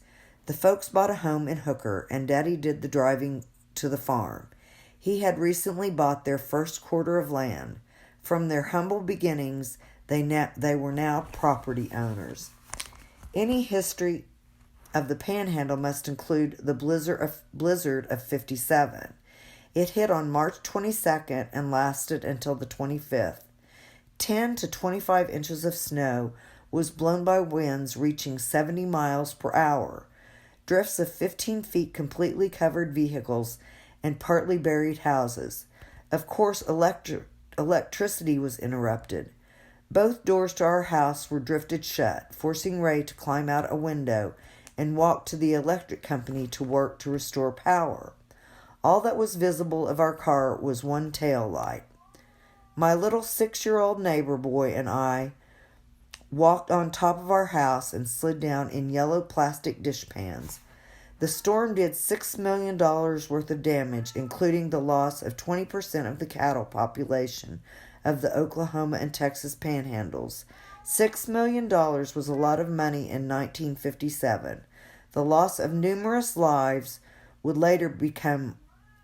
was much more devastating. Don Rimling, a young man who would later become my brother-in-law, saddled up a horse and rode until he discovered his father and 2 county workers dead in a pickup truck. I worked for the petroleum company until just before Debbie was born in 1958. My boss told me that since we didn't deal with the public, I could go ahead and work even if my pregnancy showed. Women's lib was yet to be born. The birthing process was a bit different than it is today. The fathers were kept away from the mother in labor as much as possible. His job was to pace the waiting room floor with a pocket full of quarters to purchase Lucky Strike cigarettes from the vending machine. After delivery, he was allowed into the mother's hospital room to view and hold the new baby. Ashtrays were conveniently provided for his and the visitors' convenience. At the baby's 2-week checkup, ashtrays were in the waiting room of the doctor's office, and Dr. Colley had a cigarette fired up when we went into his office with the baby. A couple of local businessmen invested in a TV cable in Hooker. Since I was now home all day, we decided to buy a television on the easy time payment plan. We were already paying for a washing machine and sewing machine that way. I hoped that Daddy wouldn't find out. He operated under the assumption that if you couldn't pay for it, you didn't need it. I have since come to the conclusion that he was right, but it took a few years. The television showed the problems with integration in the southern states. Hooker had no blacks, so this was very foreign to me. In fact, when the Harlem Globetrotters played a Hooker town team, the Trotters were put up in the Legion Hall. They weren't allowed to stay in our hotel. The inhumane treatment and fires and riots were terrible. I had lived such a sheltered life, I had no idea there was such human suffering in our country. Television opened up a whole new world to my generation, just as the internet has to my children. And like the internet, it can be used for good or evil. Ray changed to a job at a gas processing plant where his pay was as much as both our salaries combined. It did involve shift work, but young as I was, I soon adjusted. Debbie was such a sweet and beautiful baby, but I had no idea what to do with her. It is really a shame parents have to have a first child. Here is a baby, no instructions. Now take care of her and make her into a healthy, happy, productive citizen. Somehow we succeeded with our 4 children. I have no idea how. Diane, our second beautiful daughter, followed in less than 2 years. Must I confess that I had a miscarriage in between? I had complications with her birth. I hemorrhaged severely. Ray couldn't be located, and they had to take me in for emergency surgery. They asked me to sign the papers. I could hardly see them, and Daddy had drilled into us girls to never sign anything before you read it. The nurse grabbed my hand and held it and told me in no uncertain terms to sign it right now. As I was under the anesthetic, I remember thinking, I hope Daddy never finds out I signed that paper without reading it. I needed several units of blood. Our hospital at the time didn't have a blood bank, but instead had what was called a walking blood bank. Several people were called in and had their blood type checked. They took units from those with my type. It was a very slow process. I had a close call. After several days of recuperation, I was allowed to come home. This time I was worried that I wouldn't love Diane as much as I loved Debbie. In a matter of days, I found that I could, but the fear had been very real to me. After my little bout in the hospital, I felt enough was enough. My 2 beautiful daughters would be my family.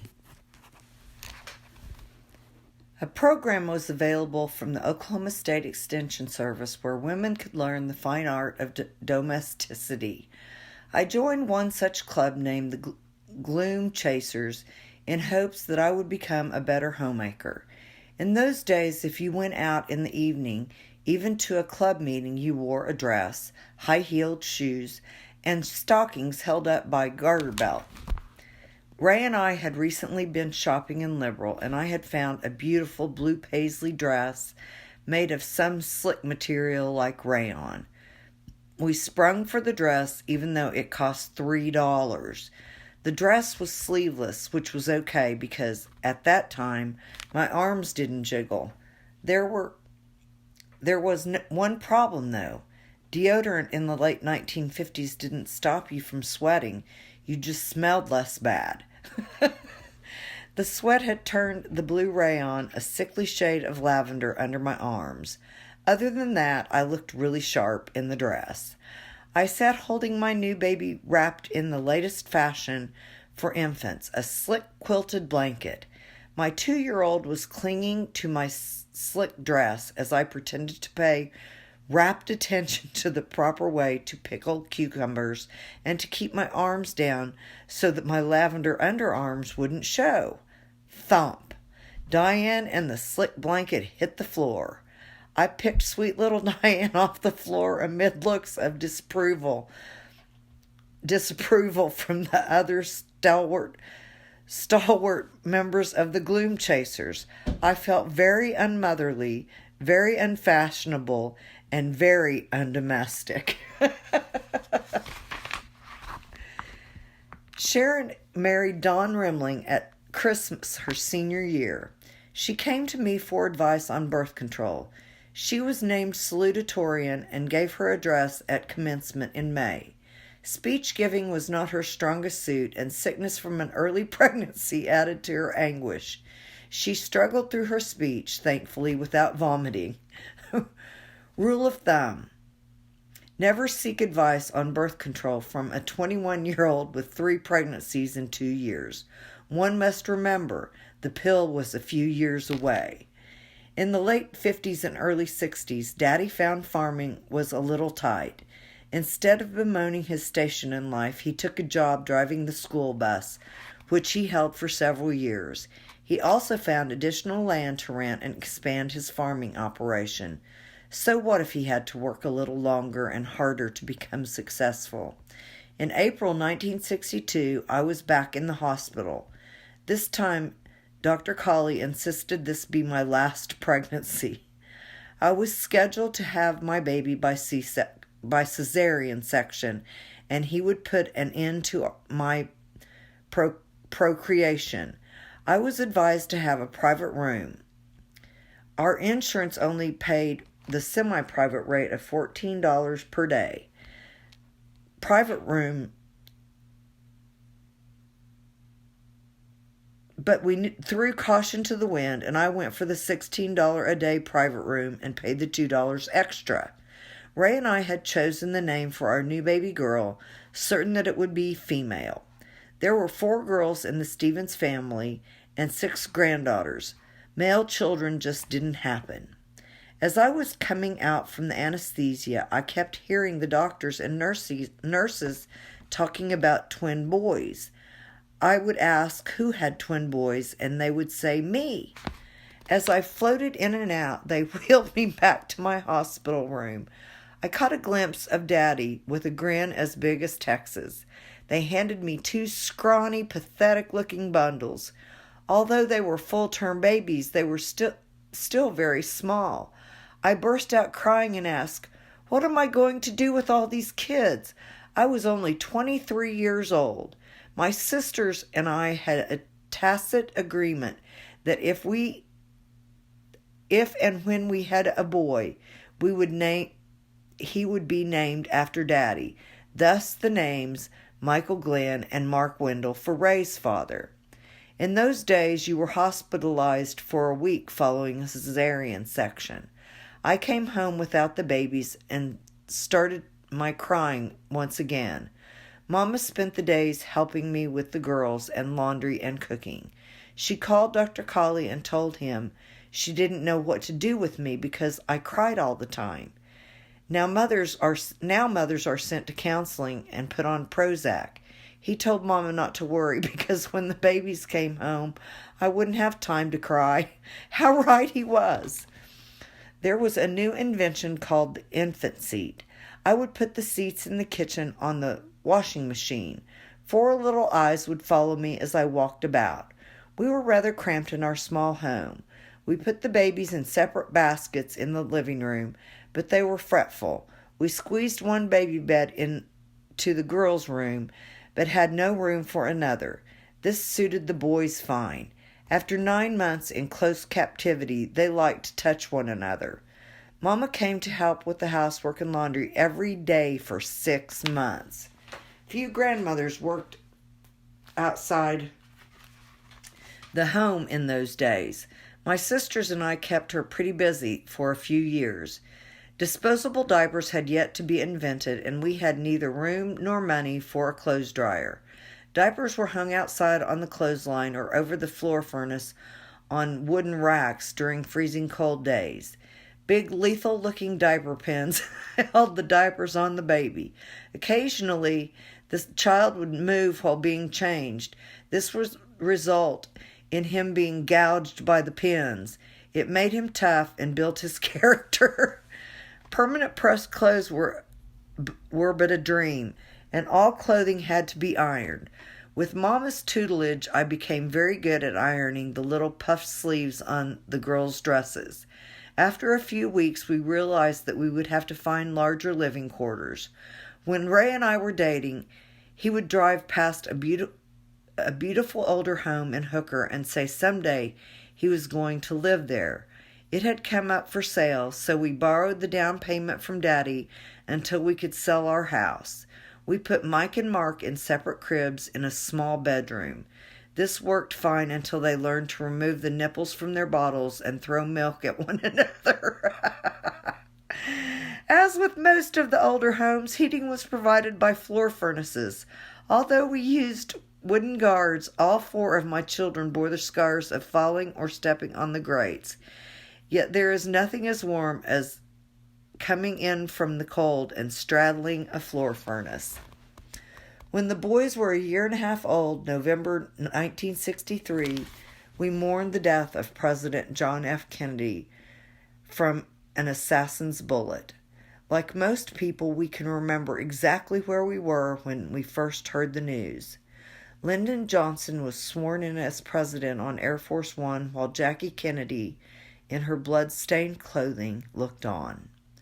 We all watched the funeral procession on television as the Kennedy children walked with their mother behind a horse-drawn caisson. Television cameras filmed Jack Ruby as he shot the alleged assassin, Lee Harvey Oswald. Our nation would of course heal. We are strong people. We are a strong people. It was difficult to put these events behind us, but the demands of a growing family helped to get us back on track. All 4 of our children had chicken pox and mumps. Only Debbie had measles. These were all common childhood diseases which were expected. We are so fortunate now that children can be inoculated to prevent these diseases, which sometimes cause serious problems or worse. I had a dear friend whose daughter died of measles. Tears came to his eyes as he told me of carrying his little girl to the car to take her to the doctor with measles complications, already knowing it was too late. We lived a couple of houses down from an elderly couple named Sears. One snowy day I answered the telephone. It was Mrs. Sears telling me that the boys were walking down the sidewalk and all they had on was their cowboy boots and hats. I told her I was glad they remembered to put on their boots and thanked her for calling. I brought them in from the snow and put their clothes back on. Time was flying by much too quickly. Debbie was starting school. Once she was in first grade, I asked her about her day, and she said, "Oh, we said the flag salute and then that thing about our dads." "What thing about your dads?" I asked. "Oh," she said, "our Father which art in heaven." I had a little explaining to do. Diane started school 2 years after Debbie. Mike and Mark followed 2 years later. Ray was promoted to foreman at his job, which meant moving to the plant. We hated giving up our home, but there were perks. The rent at the plant was $25 a month with free water, electricity, and natural gas. That loosened up the budget a bit. The kids took to the open spaces. There was a recreational lake where they could fish and lots of room to ride bicycles. A Coke machine was in the office where they could buy pop in returnable bottles for a nickel. There was even a pasture where we could keep a horse. A friend loaned us a gentle old Palomino horse named Mike. Our son Mike thought the horse Mike was trying to buck, which is doubtful. To this day, Mike will have nothing to do with horses. Diane is the only child who developed a love of horses like her mother. She rode the barrels locally and did rather well until cheerleading and boys got in the way. As Ray and I were contemplating the pros and cons of moving to the plant, he failed to be 100% truthful. The house we were scheduled to move into had a long-standing history of snakes coming up through the plumbing, which he failed to mention. One day I was watching my friend Carol's 2 sons, which made a total of 6 children in our small house. I looked down and a snake was slithering across the floor in the boys' bedroom. I screamed and told the boys on the top bunk to stay there and ran out of the house for help, looking like the Pied Piper with children running behind me. My friend was just coming down the drive and asked what was wrong. I told her there was a snake in the house. I ran to the office for help. 5 men ran to the warehouse to get various snake-killing equipment, then loaded up a pickup truck and went to my house. Carol, in the meantime, had gone in through the garage and found Ray's thigh-high waiter boots and a shovel. All were moving furniture trying to find the snake. Finally one said, "Do you mean this little thing?" I swear, the snake shrunk 2 feet in front of my eyes. He was about as big around as a pencil and not quite as long. Carol and the fishing waiters and leaning on the shovel said in a voice laden with disgust, "For crying out loud, Gwen." Unfortunately, this was not the last snake to make its way into our house. Ray and I finally decided it was time for us to have a social life. We had several friends who played bridge, and we became involved. We played for the high stakes of $1 each. The kids loved it because if we won, they got to split the money, and that would buy lots of 5-cent pop.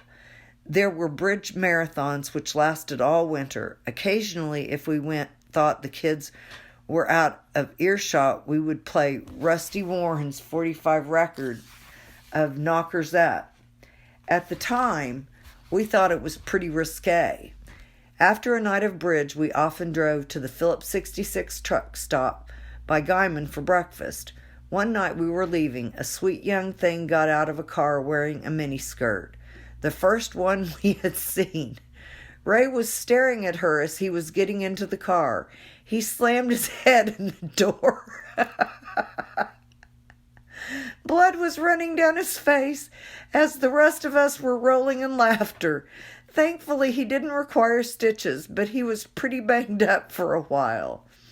Times were changing, and I felt it was no longer necessary to wear my skirts mid-calf. I found a pattern and made a dress with the skirt coming just above my knee. I thought it looked pretty sharp. I drove by my folks' house. Daddy took one look at it and asked me where I was going. To the Harper Valley PTA? That didn't stop me. I let my hemline creep up a little bit further, but not as much as the girl at the truck stop.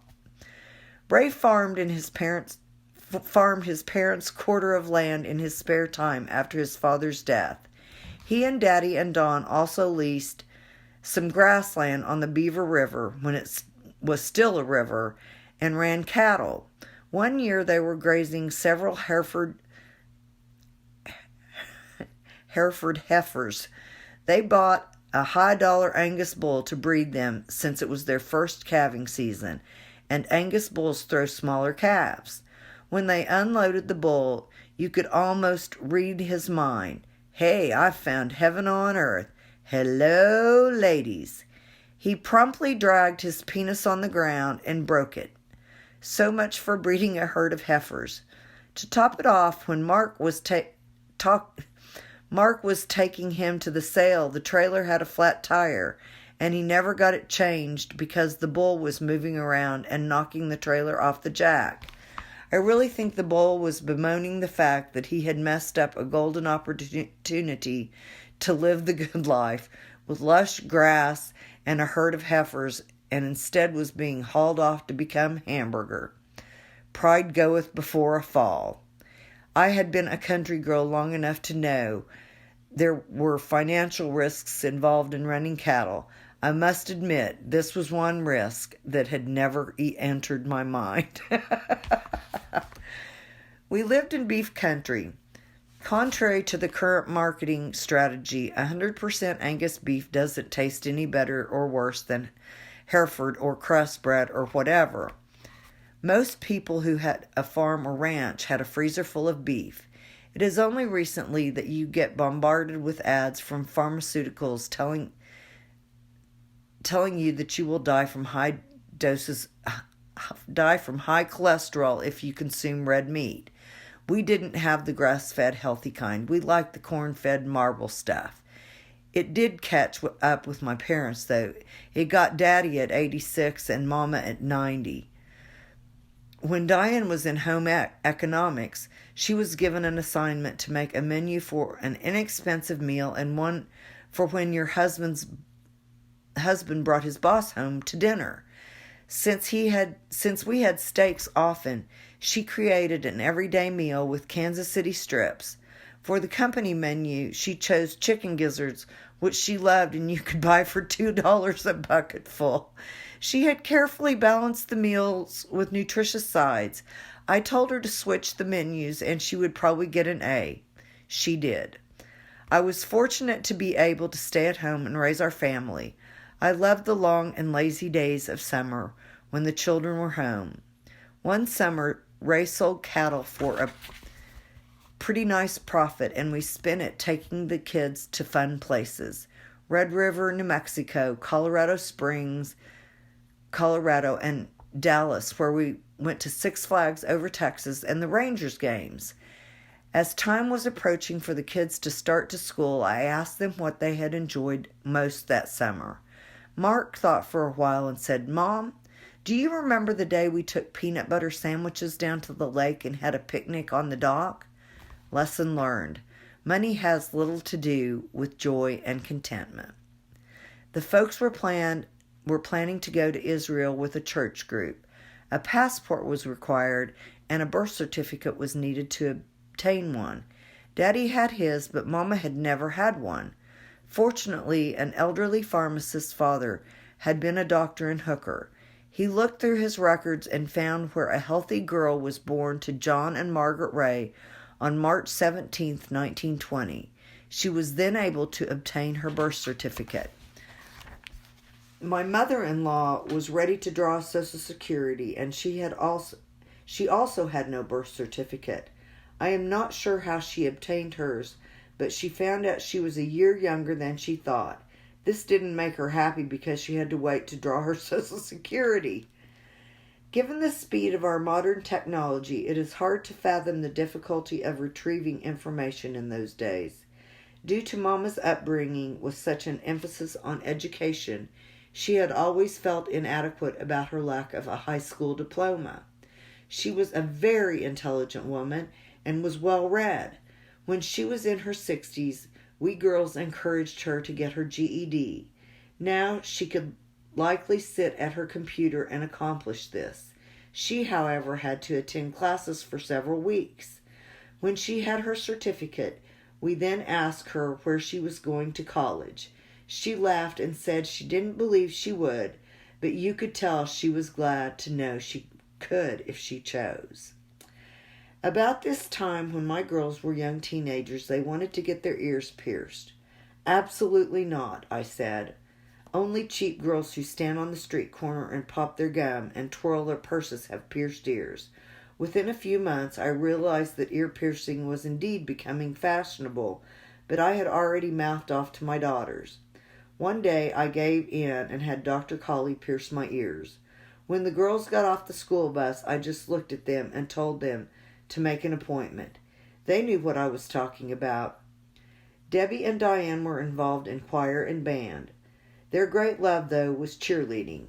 When they were old enough to get their driver's licenses, they spent lots of time in the car dragging Main Street, just as I had as a teenager. One of the benefits of working at the plant was buying the gasoline mixed there for 25 cents a gallon.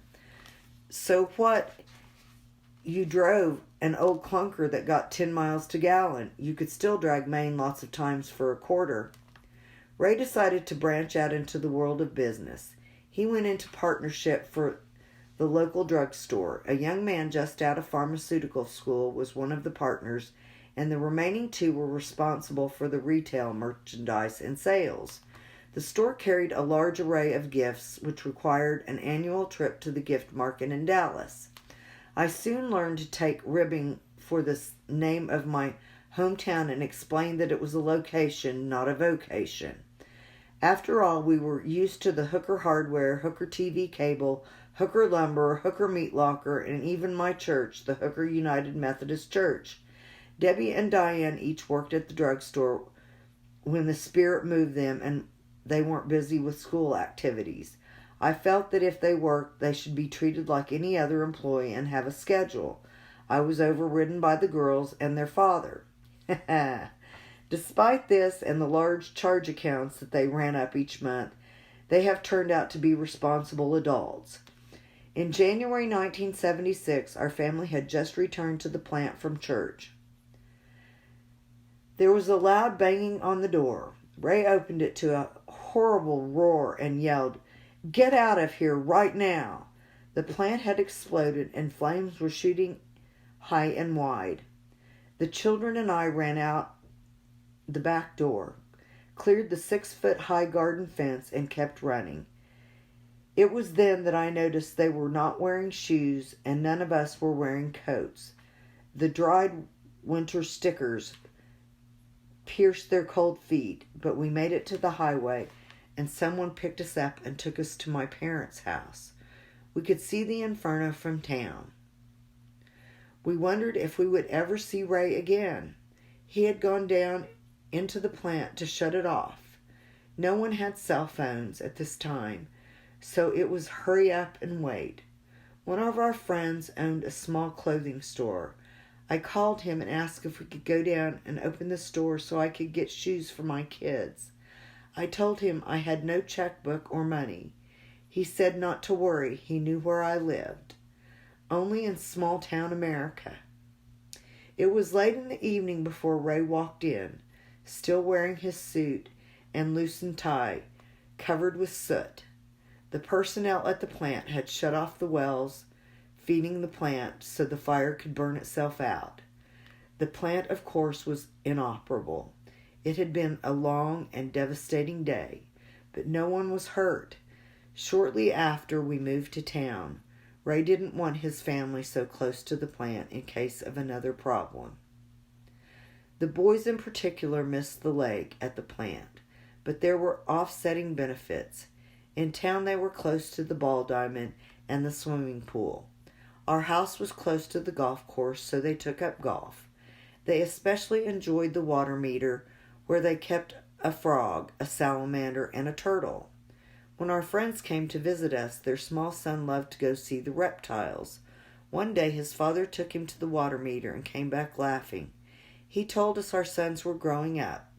Instead of a frog, salamander, and a turtle, there were a playboy, a penthouse, and a Wii. I had been working occasionally at my old job at West Homo Oil. With college for all 4 children looming, I felt it was time to find a full-time position. I was offered and accepted a job at Dorchester Gas Producing Company, where Ray worked. The aversion to fossil fuel has been around for quite some time.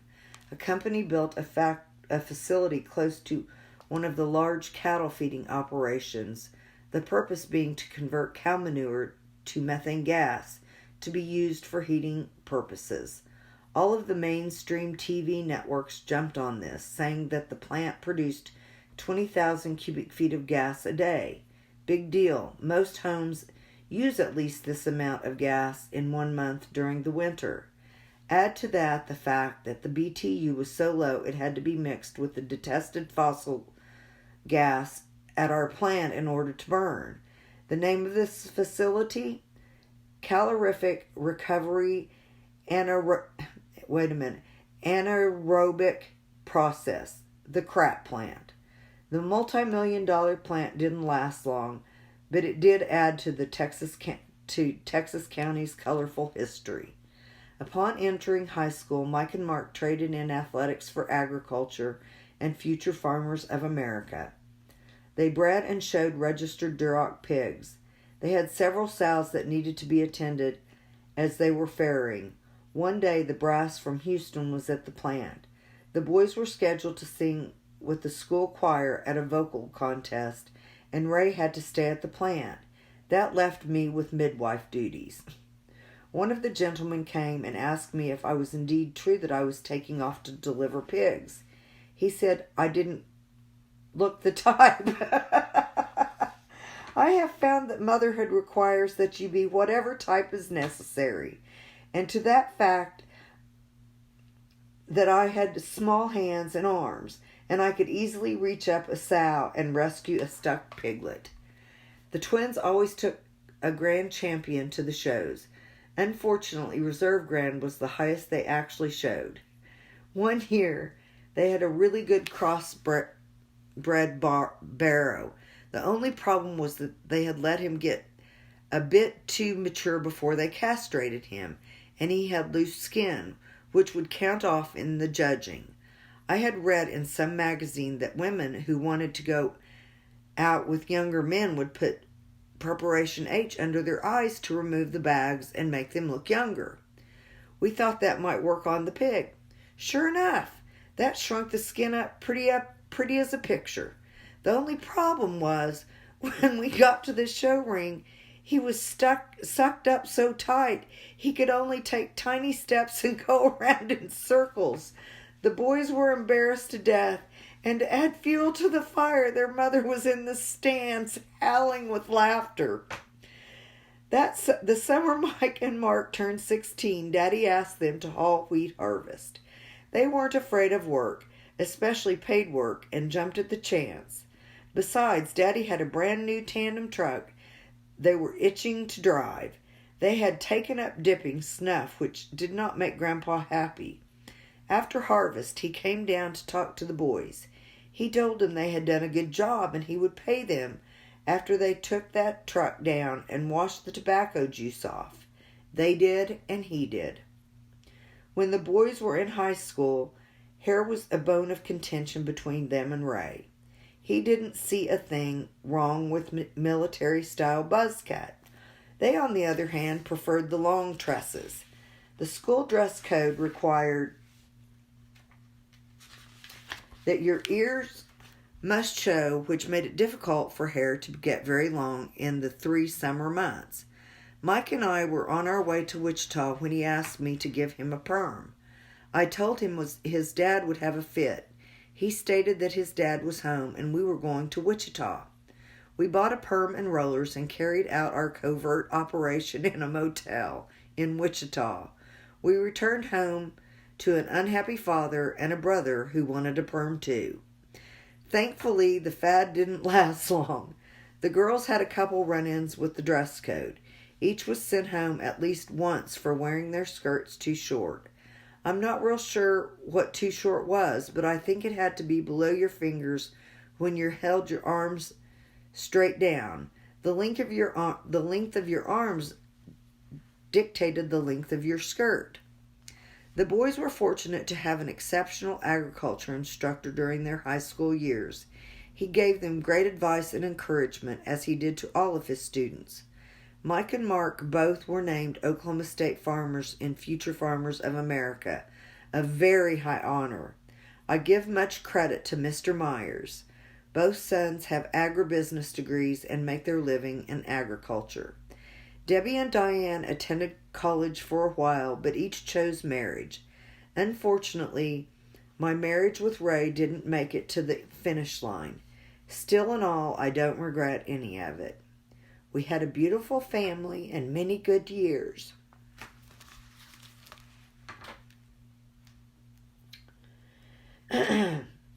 Mike and Mark each took jobs as management trainees with a large agricultural corporation upon graduation. I told them to always remember how it felt during harvest to be on the end of a shovel at midnight. When you are at the top, remember to give respect to those at the bottom. Both of my sons' careers took them east to Indiana and North Carolina. When they would come home to visit, they looked forward to the sunsets. Where they lived, trees blocked the views. They missed the sunsets and starry nights. After several years away, they each moved back to this area.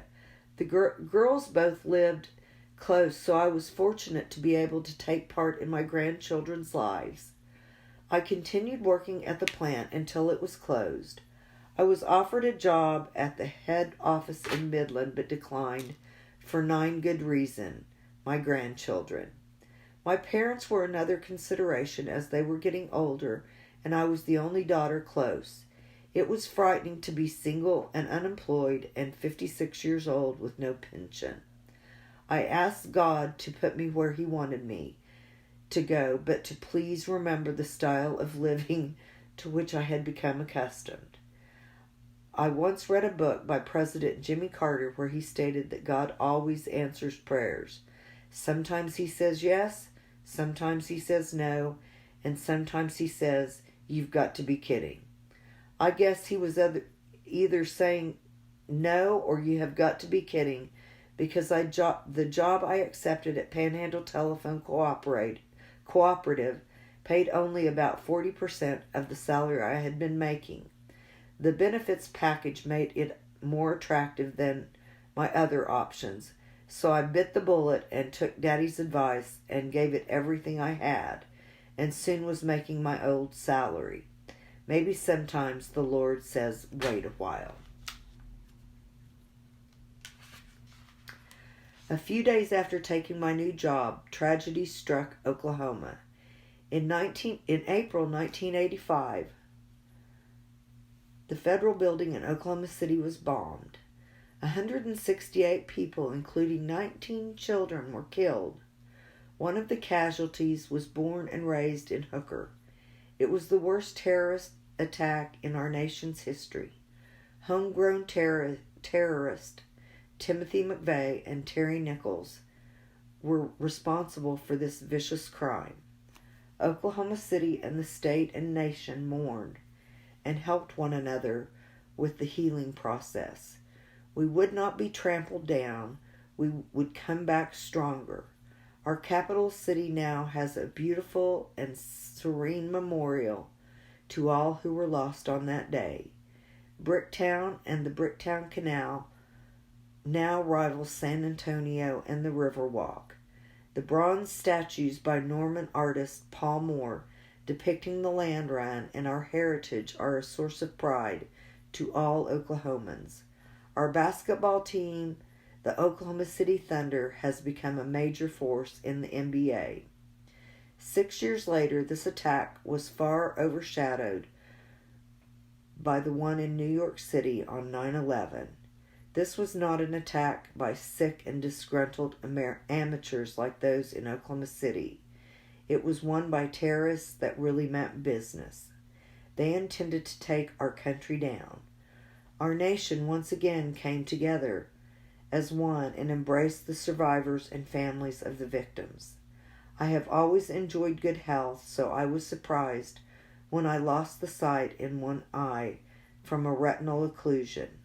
It didn't change much because I still had a good eye. But by this time Daddy had passed away, and Mama was having health problems and starting to have memory problems. After 12 years, I decided it was time to retire. I had enjoyed a very rewarding second career in telecommunications. Although I am not much of a traveler, Glenda and I visited her son and his wife in New York a couple of times. We would have visited our sister's trip to Genesis each spring, and I went with friends to New Mexico. I visited Mama in the nursing home. I did an extensive remodel on my house.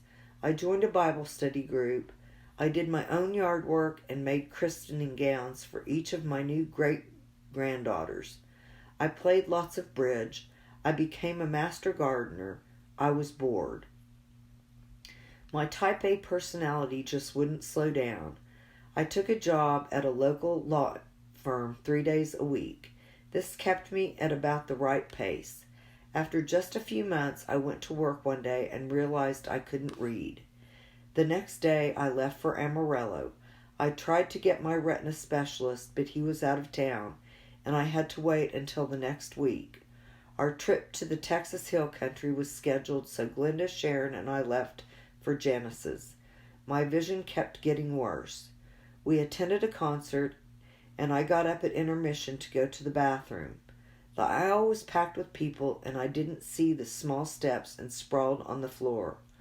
All three sisters were at my side immediately and picked me up amid stares of pity from the theater patrons. I was informed on the ride home that I had mistakenly put my lip liner on my eyebrows, and they were red. The theater patrons thought that I must have had a few too many. That was almost as embarrassing as when I was counting my money in LaGuardia to see if I had enough to get back to Hooker. I felt a jab in my ribs, and Glenda said between clenched teeth that you don't count your money in a New York airport. My doctor's appointment confirmed that I had a retinal occlusion in my second eye. I had 2100 vision in one eye and 2150 in the other. I was devastated. My independence had been taken away. I could no longer read. I had to move my chair to 3 feet away from the television screen, and it still wasn't clear. Who wants to watch television all day anyway? I couldn't drive. I could no longer sew christening gowns for the new babies or do my crewel. Debbie would bring me my mail and read it to me. She would write my checks and point where to sign. She would take me to the store and I would attempt to shop. I would prepare my meals and eat them no matter how they tasted. I learned to cook by time and smell rather than sight. I attempted to keep my yard. I just couldn't sit in a chair all day. Those in my church and my family's and friends' churches were praying for my sight. I have a wonderful young doctor who had been with me since the first eye went bad. He kept telling me blood flow was the problem. So I asked him why he didn't put me on Cialis. He tried to suppress his grin as he told me Cialis wasn't for eyes, which I already knew. He did say that the ingredient in it had been tried on eyes and brains, but it was not successful. That was what I wanted to know. One day I was attempting to bake nut bread. It required me measuring vegetable oil.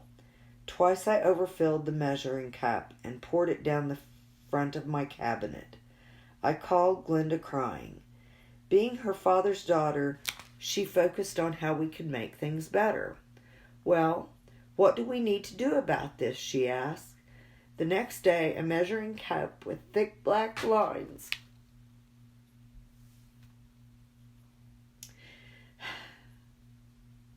and numbers arrived in the mail. I had 2 choices. I could either feel sorry for myself or learn to cope.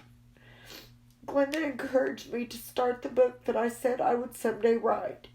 She told me that I could at least take notes and write what I could, even if it was difficult and slow. Some of the notes are impossible to read, but it has been a wonderful journey back through my life.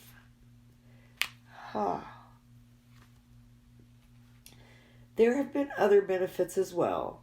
My treatment requires numerous trips to Amarillo. My children take turns taking me there. When they were growing up, there was very little one-on-one time to catch with each child. I have treasured the times I have spent with each one individually. It has been 3.5 years and I have slowly improved. It is now legal for me to drive, although I don't drive long distances. I still find it hard to read and must use a magnifying glass. I only read what is necessary for business and a short devotional every day. After having vision of 2100, 2060 doesn't seem so bad. I am not blind. I am just hard of seeing.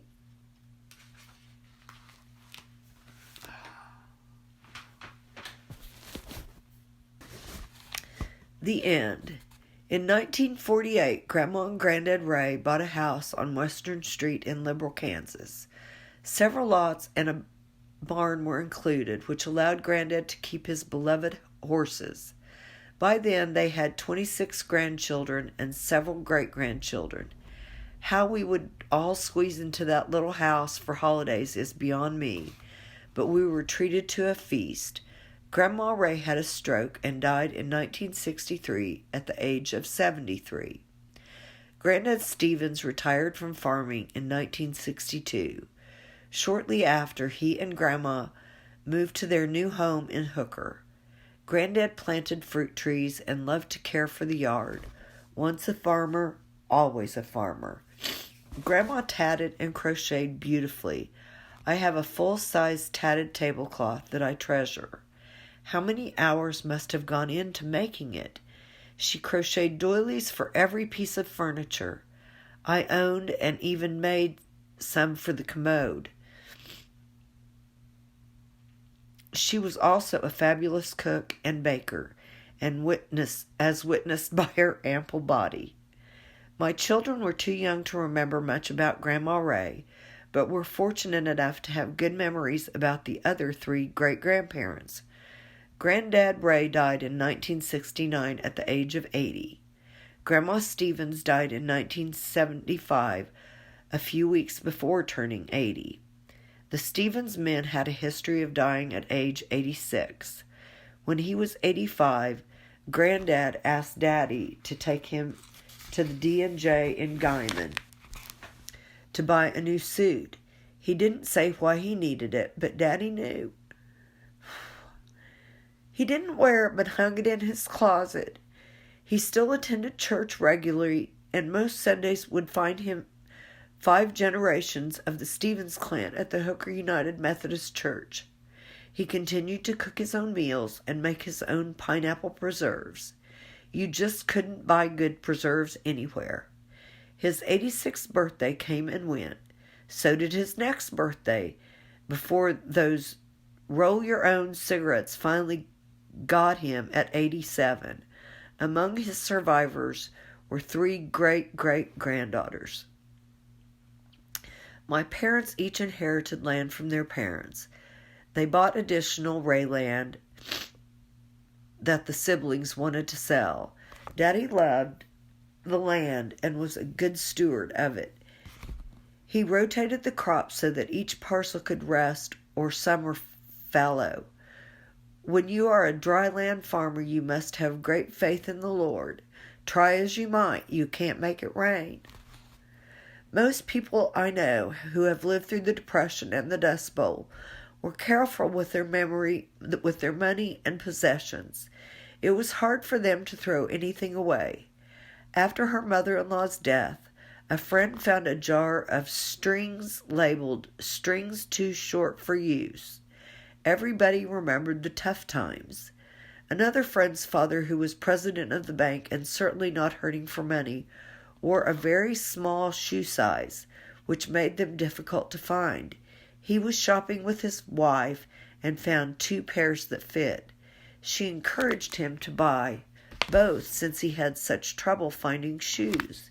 You should buy both, Arvel. You can't take it with you, she said. He answered that he couldn't take the shoes with him either, and walked out of the store with only 1 pair. Mama would send ice cream that had grown ice hairs on it for my kids to eat, which of course they wouldn't. She couldn't bear to throw food away. The offspring of those who were struggling with farm prices have some memories of their own for which we now feel shameful. One friend remembers wishing he had a store-bought shirt instead of the ones made by his mother. He also wanted to get a barbershop haircut instead of one from Mom. Another friend remembers being embarrassed by having to take home-baked bread on her sandwich for her school lunch. Her town friends had store-bought bread with even slices. My earliest memory of realizing we didn't have as much as some have was my first year in the Hooker school system. Our class was having a program, and Mrs. Flanagan had chosen me to tap dance to The Sidewalks of New York. This was a big deal. Mama spent hours stitching a beautiful long pink crepe paper dress with ruffles on the sleeves and skirt. I got sick a few days before the program, so another girl was quickly taught the routine. I recovered, so Mrs. Flanagan had both of us dance. I looked at my dance partner in her long taffeta dress, and somehow mine wasn't nearly as beautiful as it had been. Daddy retired from actively farming the land when he was 65. He rented the land out to a tenant. He still loved going out to the farm and checking on the crops. He would take me out and show me the land. As opposed to his straight, freshly tilled rows, I saw dead vegetation. He explained to me that it was no-till farming, which conserved fuel and water. It fascinated me that someone of his age would be open to a completely different form of farming. He became involved in a city gardening project where he had a large plot in addition to his garden at the farm and the small one in his backyard. He gave tomatoes and cucumbers to half the people in Hooker. He would bring down sacks of fresh produce for me. There was no way I could consume that much, so I gave it away. Now I would do almost anything for some of his homemade grown tomatoes. Even though I became a master gardener, I didn't inherit the gardening gene, although my sons did. Mama, being 5 years younger than Daddy, was only 60 when Daddy retired. I taught them to play bridge, and they played in our annual marathons. Mama also belonged to the bridge club and joined a crochet club named the Happy Hookers until someone told him about the book with the same name. Since Mama had only briefly worked outside the home, retirement was a little different from the previous years. Daddy, on the other hand, had time on his hands. Sharon suggested I ask Daddy for help in doing small repairs around the yard and house. The nursery had planted a couple of trees in my backyard. They had braced them and told me to remove the braces in a certain amount of time. When I loosened the braces on the silver maple, it bent forward. I put the braces back for a few weeks and moved them again. The little tree bent almost to the ground. I called Daddy to ask him to help me brace it up again. He took one look and told me to leave it alone. Trees are like kids. You help them too much, and they never learn to stand on their own. I have a beautiful, straight, majestic silver maple in my yard. Shading my window as I putter in the kitchen. Daddy lived by his own advice in this matter. I found myself in need of a different car. I knew I couldn't afford a new one, and I wasn't sure how to find a good used one. My parents traded cars every 3 years, so I approached Daddy about trading my car in for a new one, and I would buy theirs. This was in the 80s, when interest rates were sky high. He agreed to give me an interest-free loan and asked me how much I could pay each month. I told him, and he made it clear that he would expect that amount every month, barring a catastrophe. I would have rather owed any mafia don in the country than my dad, and I made sure the payment was there on time. I bought 4 of their cars when they bought a new one, and never was I one day late. If there was one thing Daddy taught us girls, it was to handle our money and not let money handle us. Daddy believed in buying the best if you were going to spend your money. When they bought a different house, the carpeting was replaced by carpeting of the best quality. 20 years later, Mama approached the idea of getting new carpet. Daddy argued that what they had was still good, which unfortunately it was. I told Daddy I thought it wouldn't hurt him to buy Mama new carpeting. He asked what was wrong with what they had. I told him it was celery green. So he asked. I recruited the 3 girls, and between us, We shamed him into buying new carpeting and a few pieces of new furniture to go with it. Memories of the Depression never quite leave those who lived through it. I really shouldn't laugh about how close Daddy was with his money. The apple didn't fall far from the tree. Seeing that our 4 children had the necessities and a few perks taught me to be careful with money. Being single the last several years and looking down the road toward retirement with no defined pension caused me to be even more careful. My daughters did approach me about how I dressed on weekends, however. They felt it not necessary in 2006 to be wearing a faded 1997 Hooker Bulldog sweatshirt, but I told the girls that I was only cleaning the house. Why did I need to get all gussied up? They may have agreed if I hadn't always gone grocery shopping and to the post office that way. Daddy spent a lot of time at the church making small repairs and seeing that the maintenance was in order. Every Sunday morning he would go down early and crank up the heat or air conditioning and make coffee. He loved his church and was very generous to it and those in need. Every May, thousands of people descended on Guyman for their annual Pioneer Days. Cowboys come from all over to compete in one of the best PRCA rodeos in the nation. There is a big parade and carnival and food booths and a general celebration of our heritage. A committee chooses a parade marshal and a Pioneer Day queen. When Daddy was 80, my sisters and I nominated him, but didn't tell him. We decided to pray about it, and if he got it, wonderful, and if he didn't, okay. He didn't. 4 years later, the committee called on him and asked him to be the 1999 parade marshal. He and Mama were both so excited. I told him he better sharpen his pencils and get out his checkbook. He grinned and asked me to go shopping with them to buy a Western suit and a new Stetson. Mama had a couple of Pioneer dresses made for the festivities. We sisters also wore Pioneer garb and rode in the parade. A local restaurant provided dinner for up to 10 members of the family. 10 members? They've got to be kidding. At this point, there were over 50, including spouses. Their largest room would accommodate 75. Daddy filled it with family and a few friends and happily picked up the tab for the extra 65. No 16-year-old prom queen has ever been more proud than my dad on that day. We could never have given him a more meaningful gift. Daddy always says he would live to be older than Granddad because he didn't smoke cigarettes.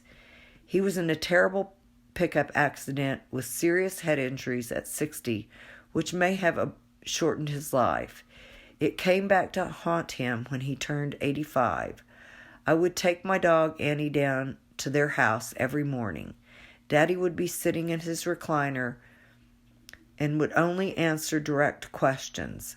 When I came back to get Annie in the evening, it appeared that he hadn't moved. It was heartbreaking. He felt useless. The doctors recommended surgery to drain fluid from his brain. We let Daddy make the call, and he wanted to do it.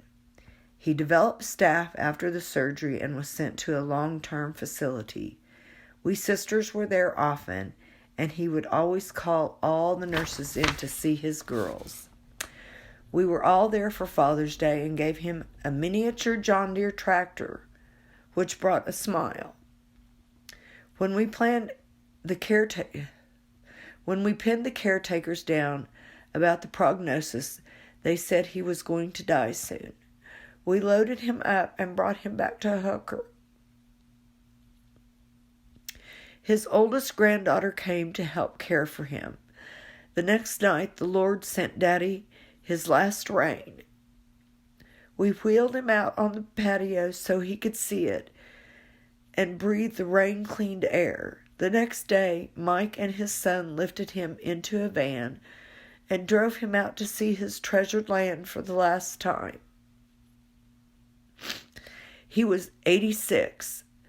Among his survivors were 2 great-great-granddaughters. A sad reality is that after a death, arrangements for a funeral and burial must be made. Mama was devastated and just wanted to get it over with. She chose a casket with pink sound lining with roses. Janice told her it was nice, but she thought it was for a lady. She found one with wheat on it, which pleased her. The mortician said, "I'm sorry, Helen, we don't have any caskets with tomatoes on them." This brought a much-needed laugh from all of us. Mama had spent several weeks in Amarillo with Glenda while Daddy was in the hospital and long-term care unit. We girls were helping her get her business and home in order. While cleaning out the refrigerator, we discovered a hard block of Velveeta cheese. He had kept his promise. Another sad reality of death is that certain business must be attended to. When we opened Daddy's safe deposit box, I laughed. The scene I had seen in my dreams as a child was there. Coins, lots of coins, most likely uprooted from a clothesline post. I have since learned that the green folding stuff is much lighter to carry. Mama had made daily entries in a journal for several years. The last entry was on July 15th, 2001. It simply said, "Glenn died." She never made another journal entry. She had terrible time adjusting.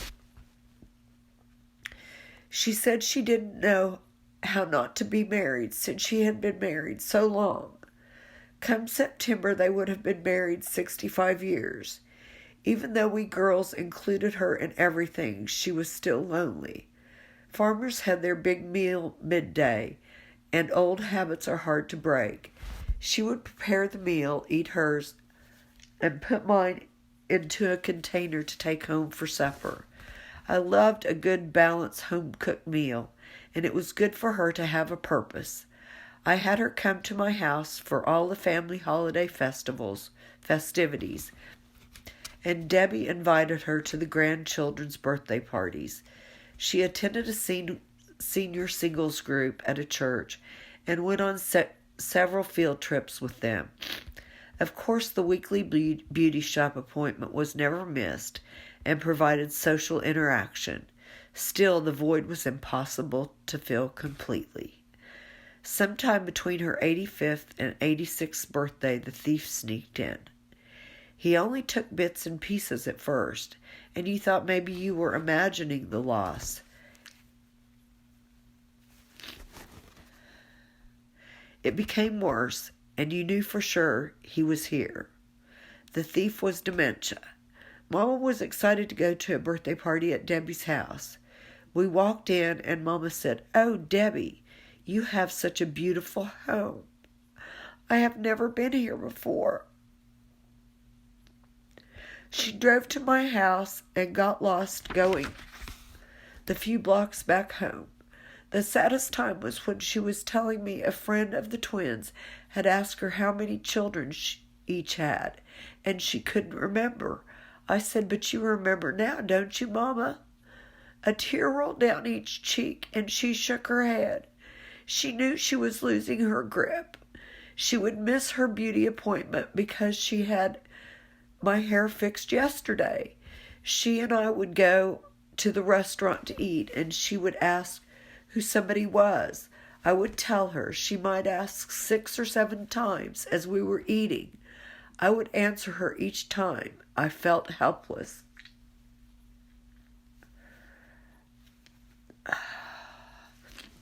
I came home from work one day, and her house was full of smoke.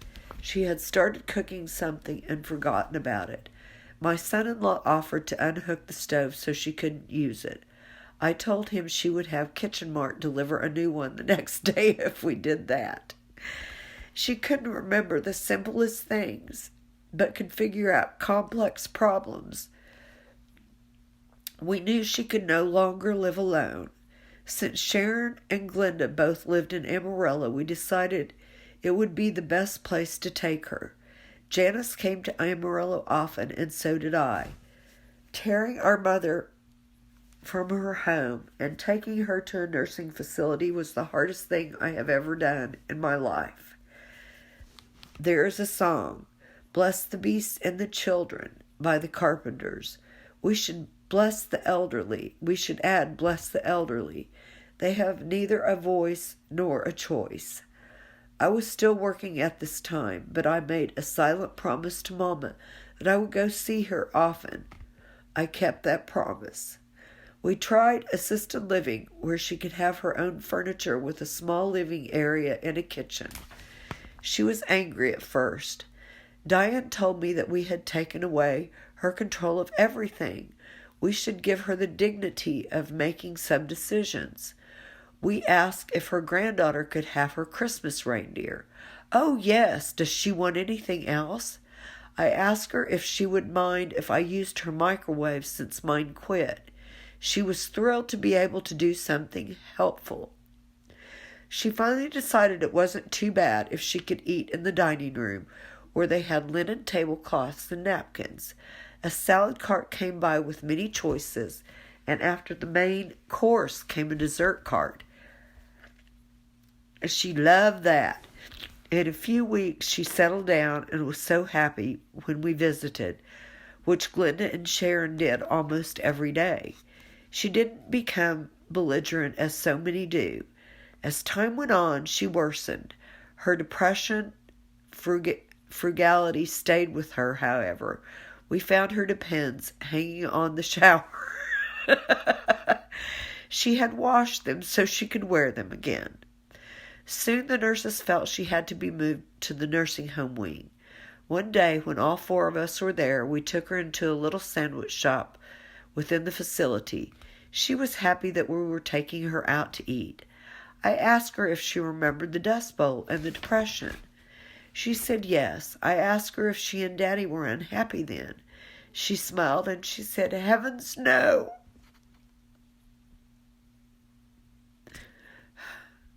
They were happy times. And she told us how they visited friends and played cards and entertained themselves without spending money.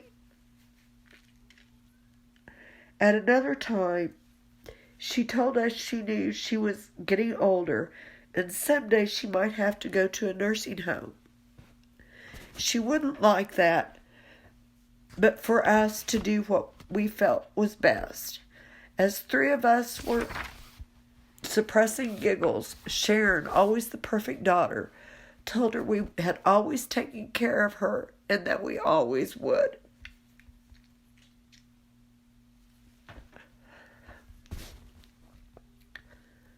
Mama was lucky. She had more company than anyone on the floor. It was sad to see the residents just sitting and waiting and wishing for a visitor.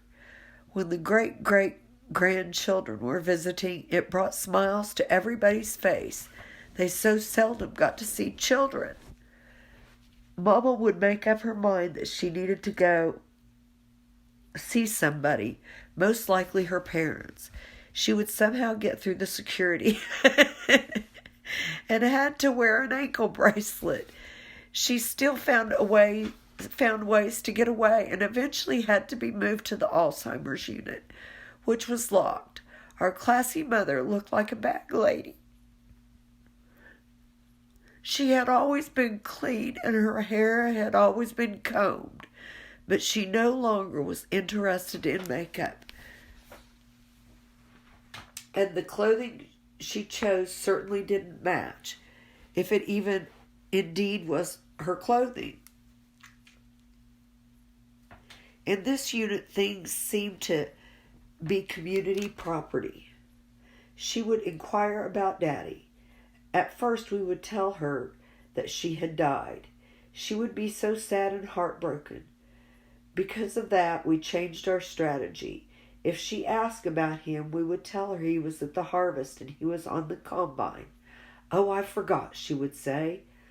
One becomes a proficient liar when dealing with dementia. She never inquired about her sisters, who had all passed away. She would often ask about her brothers. Her brother. When he passed away, we didn't tell her. And when she inquired, we would say he was well. She was upset when they threw all of her furniture outside. She saw her furniture in the mirror and thought it was a window. Yet when she would go to the meeting room, in the meeting room where the residents would sing all the old hymns, she would tap her foot and never miss a word. The mind skips a cog. Logic no longer exists, but music endures. Her 13 grandchildren were scattered, but all found time to visit with her on occasion. We sisters, having to deal with it, were taking it in stride. The grandchildren were heartbroken. Mike was upset because she thought he was Ray. I asked Mike if he had looked in the mirror lately. My sons are the spitting image of their father. Toward the end, Debbie's job took her to Lubbock for a few weeks. She would stop on her way, on her way through Amarillo and visit with Mama. If it was lunchtime, Debbie would feed her as a tear slipped from her eye. Occasionally, we would get a glimpse of Mama again. When I visited her with a patch over my eye, she wanted to know what was wrong. I told her I had lost sight in my second eye and was almost totally blind. She told me to go to the best doctor. She would pay for it. I told her that I had a good doctor and good insurance. I could pay for it. She somehow knew I belonged to her and wanted so badly to help. December 2009, the nursing home had a Christmas party. I had always gone down for this event, but I hadn't planned to go since I could no longer drive. Debbie told me I was most certainly going. She was taking me. It might be Grandma's last Christmas party. She was like a child at Christmas.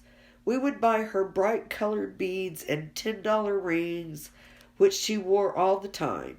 You don't buy the good stuff for Alzheimer unit residents. She had Glenda find her a Santa hat like some of the other residents had.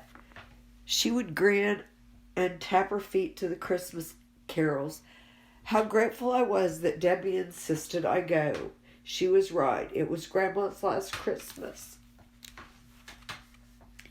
They called in hospice in February 2010. They said she had only a couple of weeks left. Her hefty frame was down to under 100 pounds. March came and went. April came and went.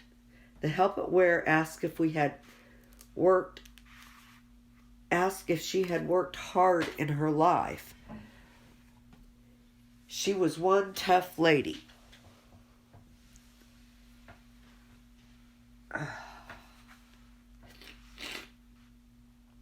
We said yes. None of us could begin to keep up with her. She would wash laundry, hang it on the line, iron every piece of clothing, and then prepare 3 hot meals a day for 15 broom corn hands. She would find time to sew our clothing, can fruits and vegetables, and still keep an immaculate house. None of the 4 of us could begin to keep up with her. Mama passed away May 4th, 2010, at the age of 90. We buried her in a casket with pink satin roses. We returned to the church for a celebration of her life. She was survived by her 4 daughters, 13 grandchildren, 20 great-grandchildren, and 11 great-great-grandchildren. During the eulogy, Mark mentioned what a fantastic woman she was, to have 48 direct descendants, none of whom had ever done anything wrong. was remarkable. In the world, according to Helen Stevens, this was true. She kept her head in the sand and wore rose-colored glasses for 90 years. The nursing home provided counseling for the survivors. They asked if we wanted it. We said no.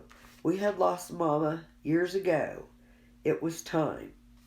She had given us her best, and we in turn had given her our best. The Stevens daughters, grandchildren, and great-grandchildren have taken various paths. There are several in agribusiness, many in the petroleum industry, others in accounting, banking, healthcare, education, the postal service, and retail. There are also stay-at-home moms and some in business for themselves. We even have a rocket scientist. Sadly, there are no farmers. As I look at the gifts left to us by our parents, I am humbled. I remember Mama saying, "That's okay, I find it easy to forgive." And she did. Isn't that a wonderful legacy? Daddy taught us to give thought and prayer to a decision, but after it was made, you could never go back to the fork in the road, so don't ponder what might have been. They taught us to be content with what we had and to share. They taught us that it's okay to make mistakes. They taught us the value of hard work and honesty. They taught us to be happy. They taught us to love unconditionally. No, we weren't the Waltons. We had our ups and downs and our troubles, but we knew we had a home base. We girls have kept the land and pretended to be farmers. We have named the farm Stevens Ray Farms to honor those who worked so hard to acquire it. As our parents said, they can't make any more land. Thankfully, we have a young man farming who cares as much about the land as Daddy did.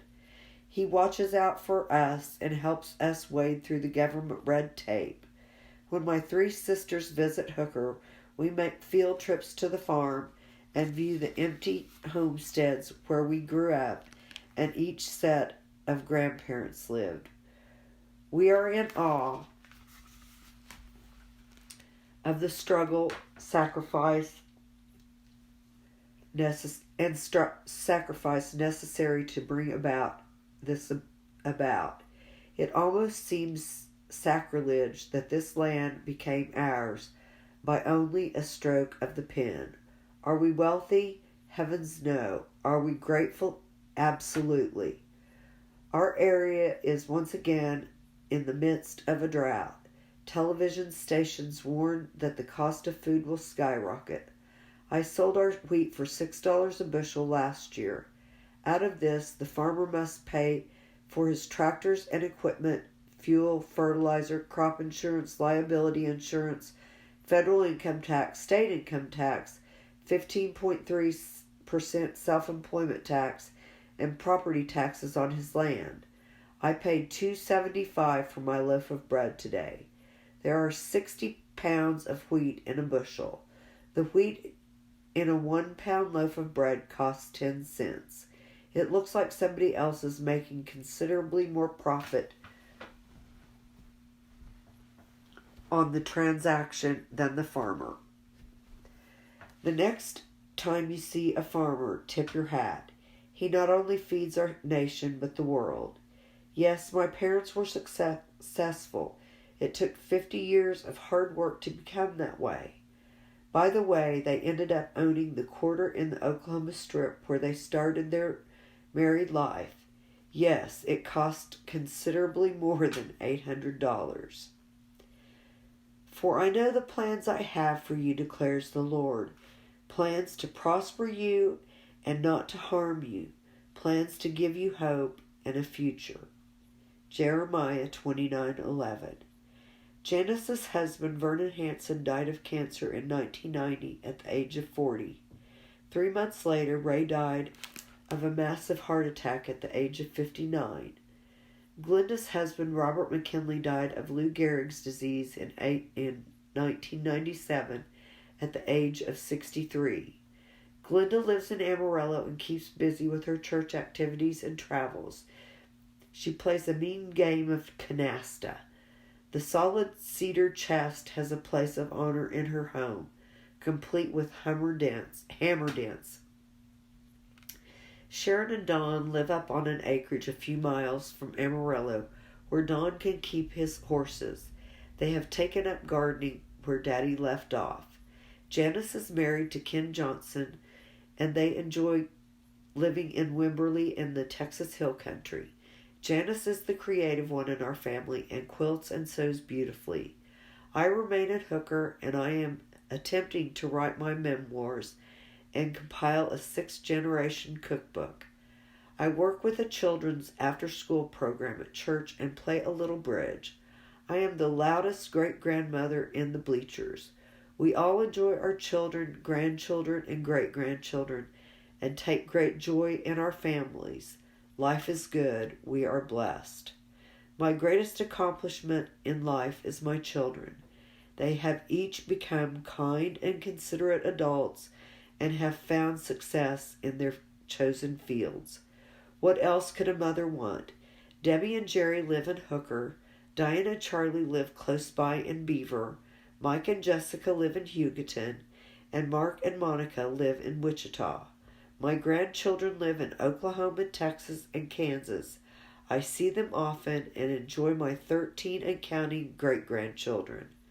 Most of those who live and work in this area do so by choice.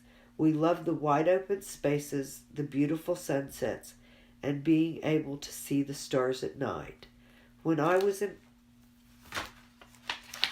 high school, I entered a speech contest with a poem titled No Man's Land. I have looked and looked, but I can't find it. I only remember the last few lines.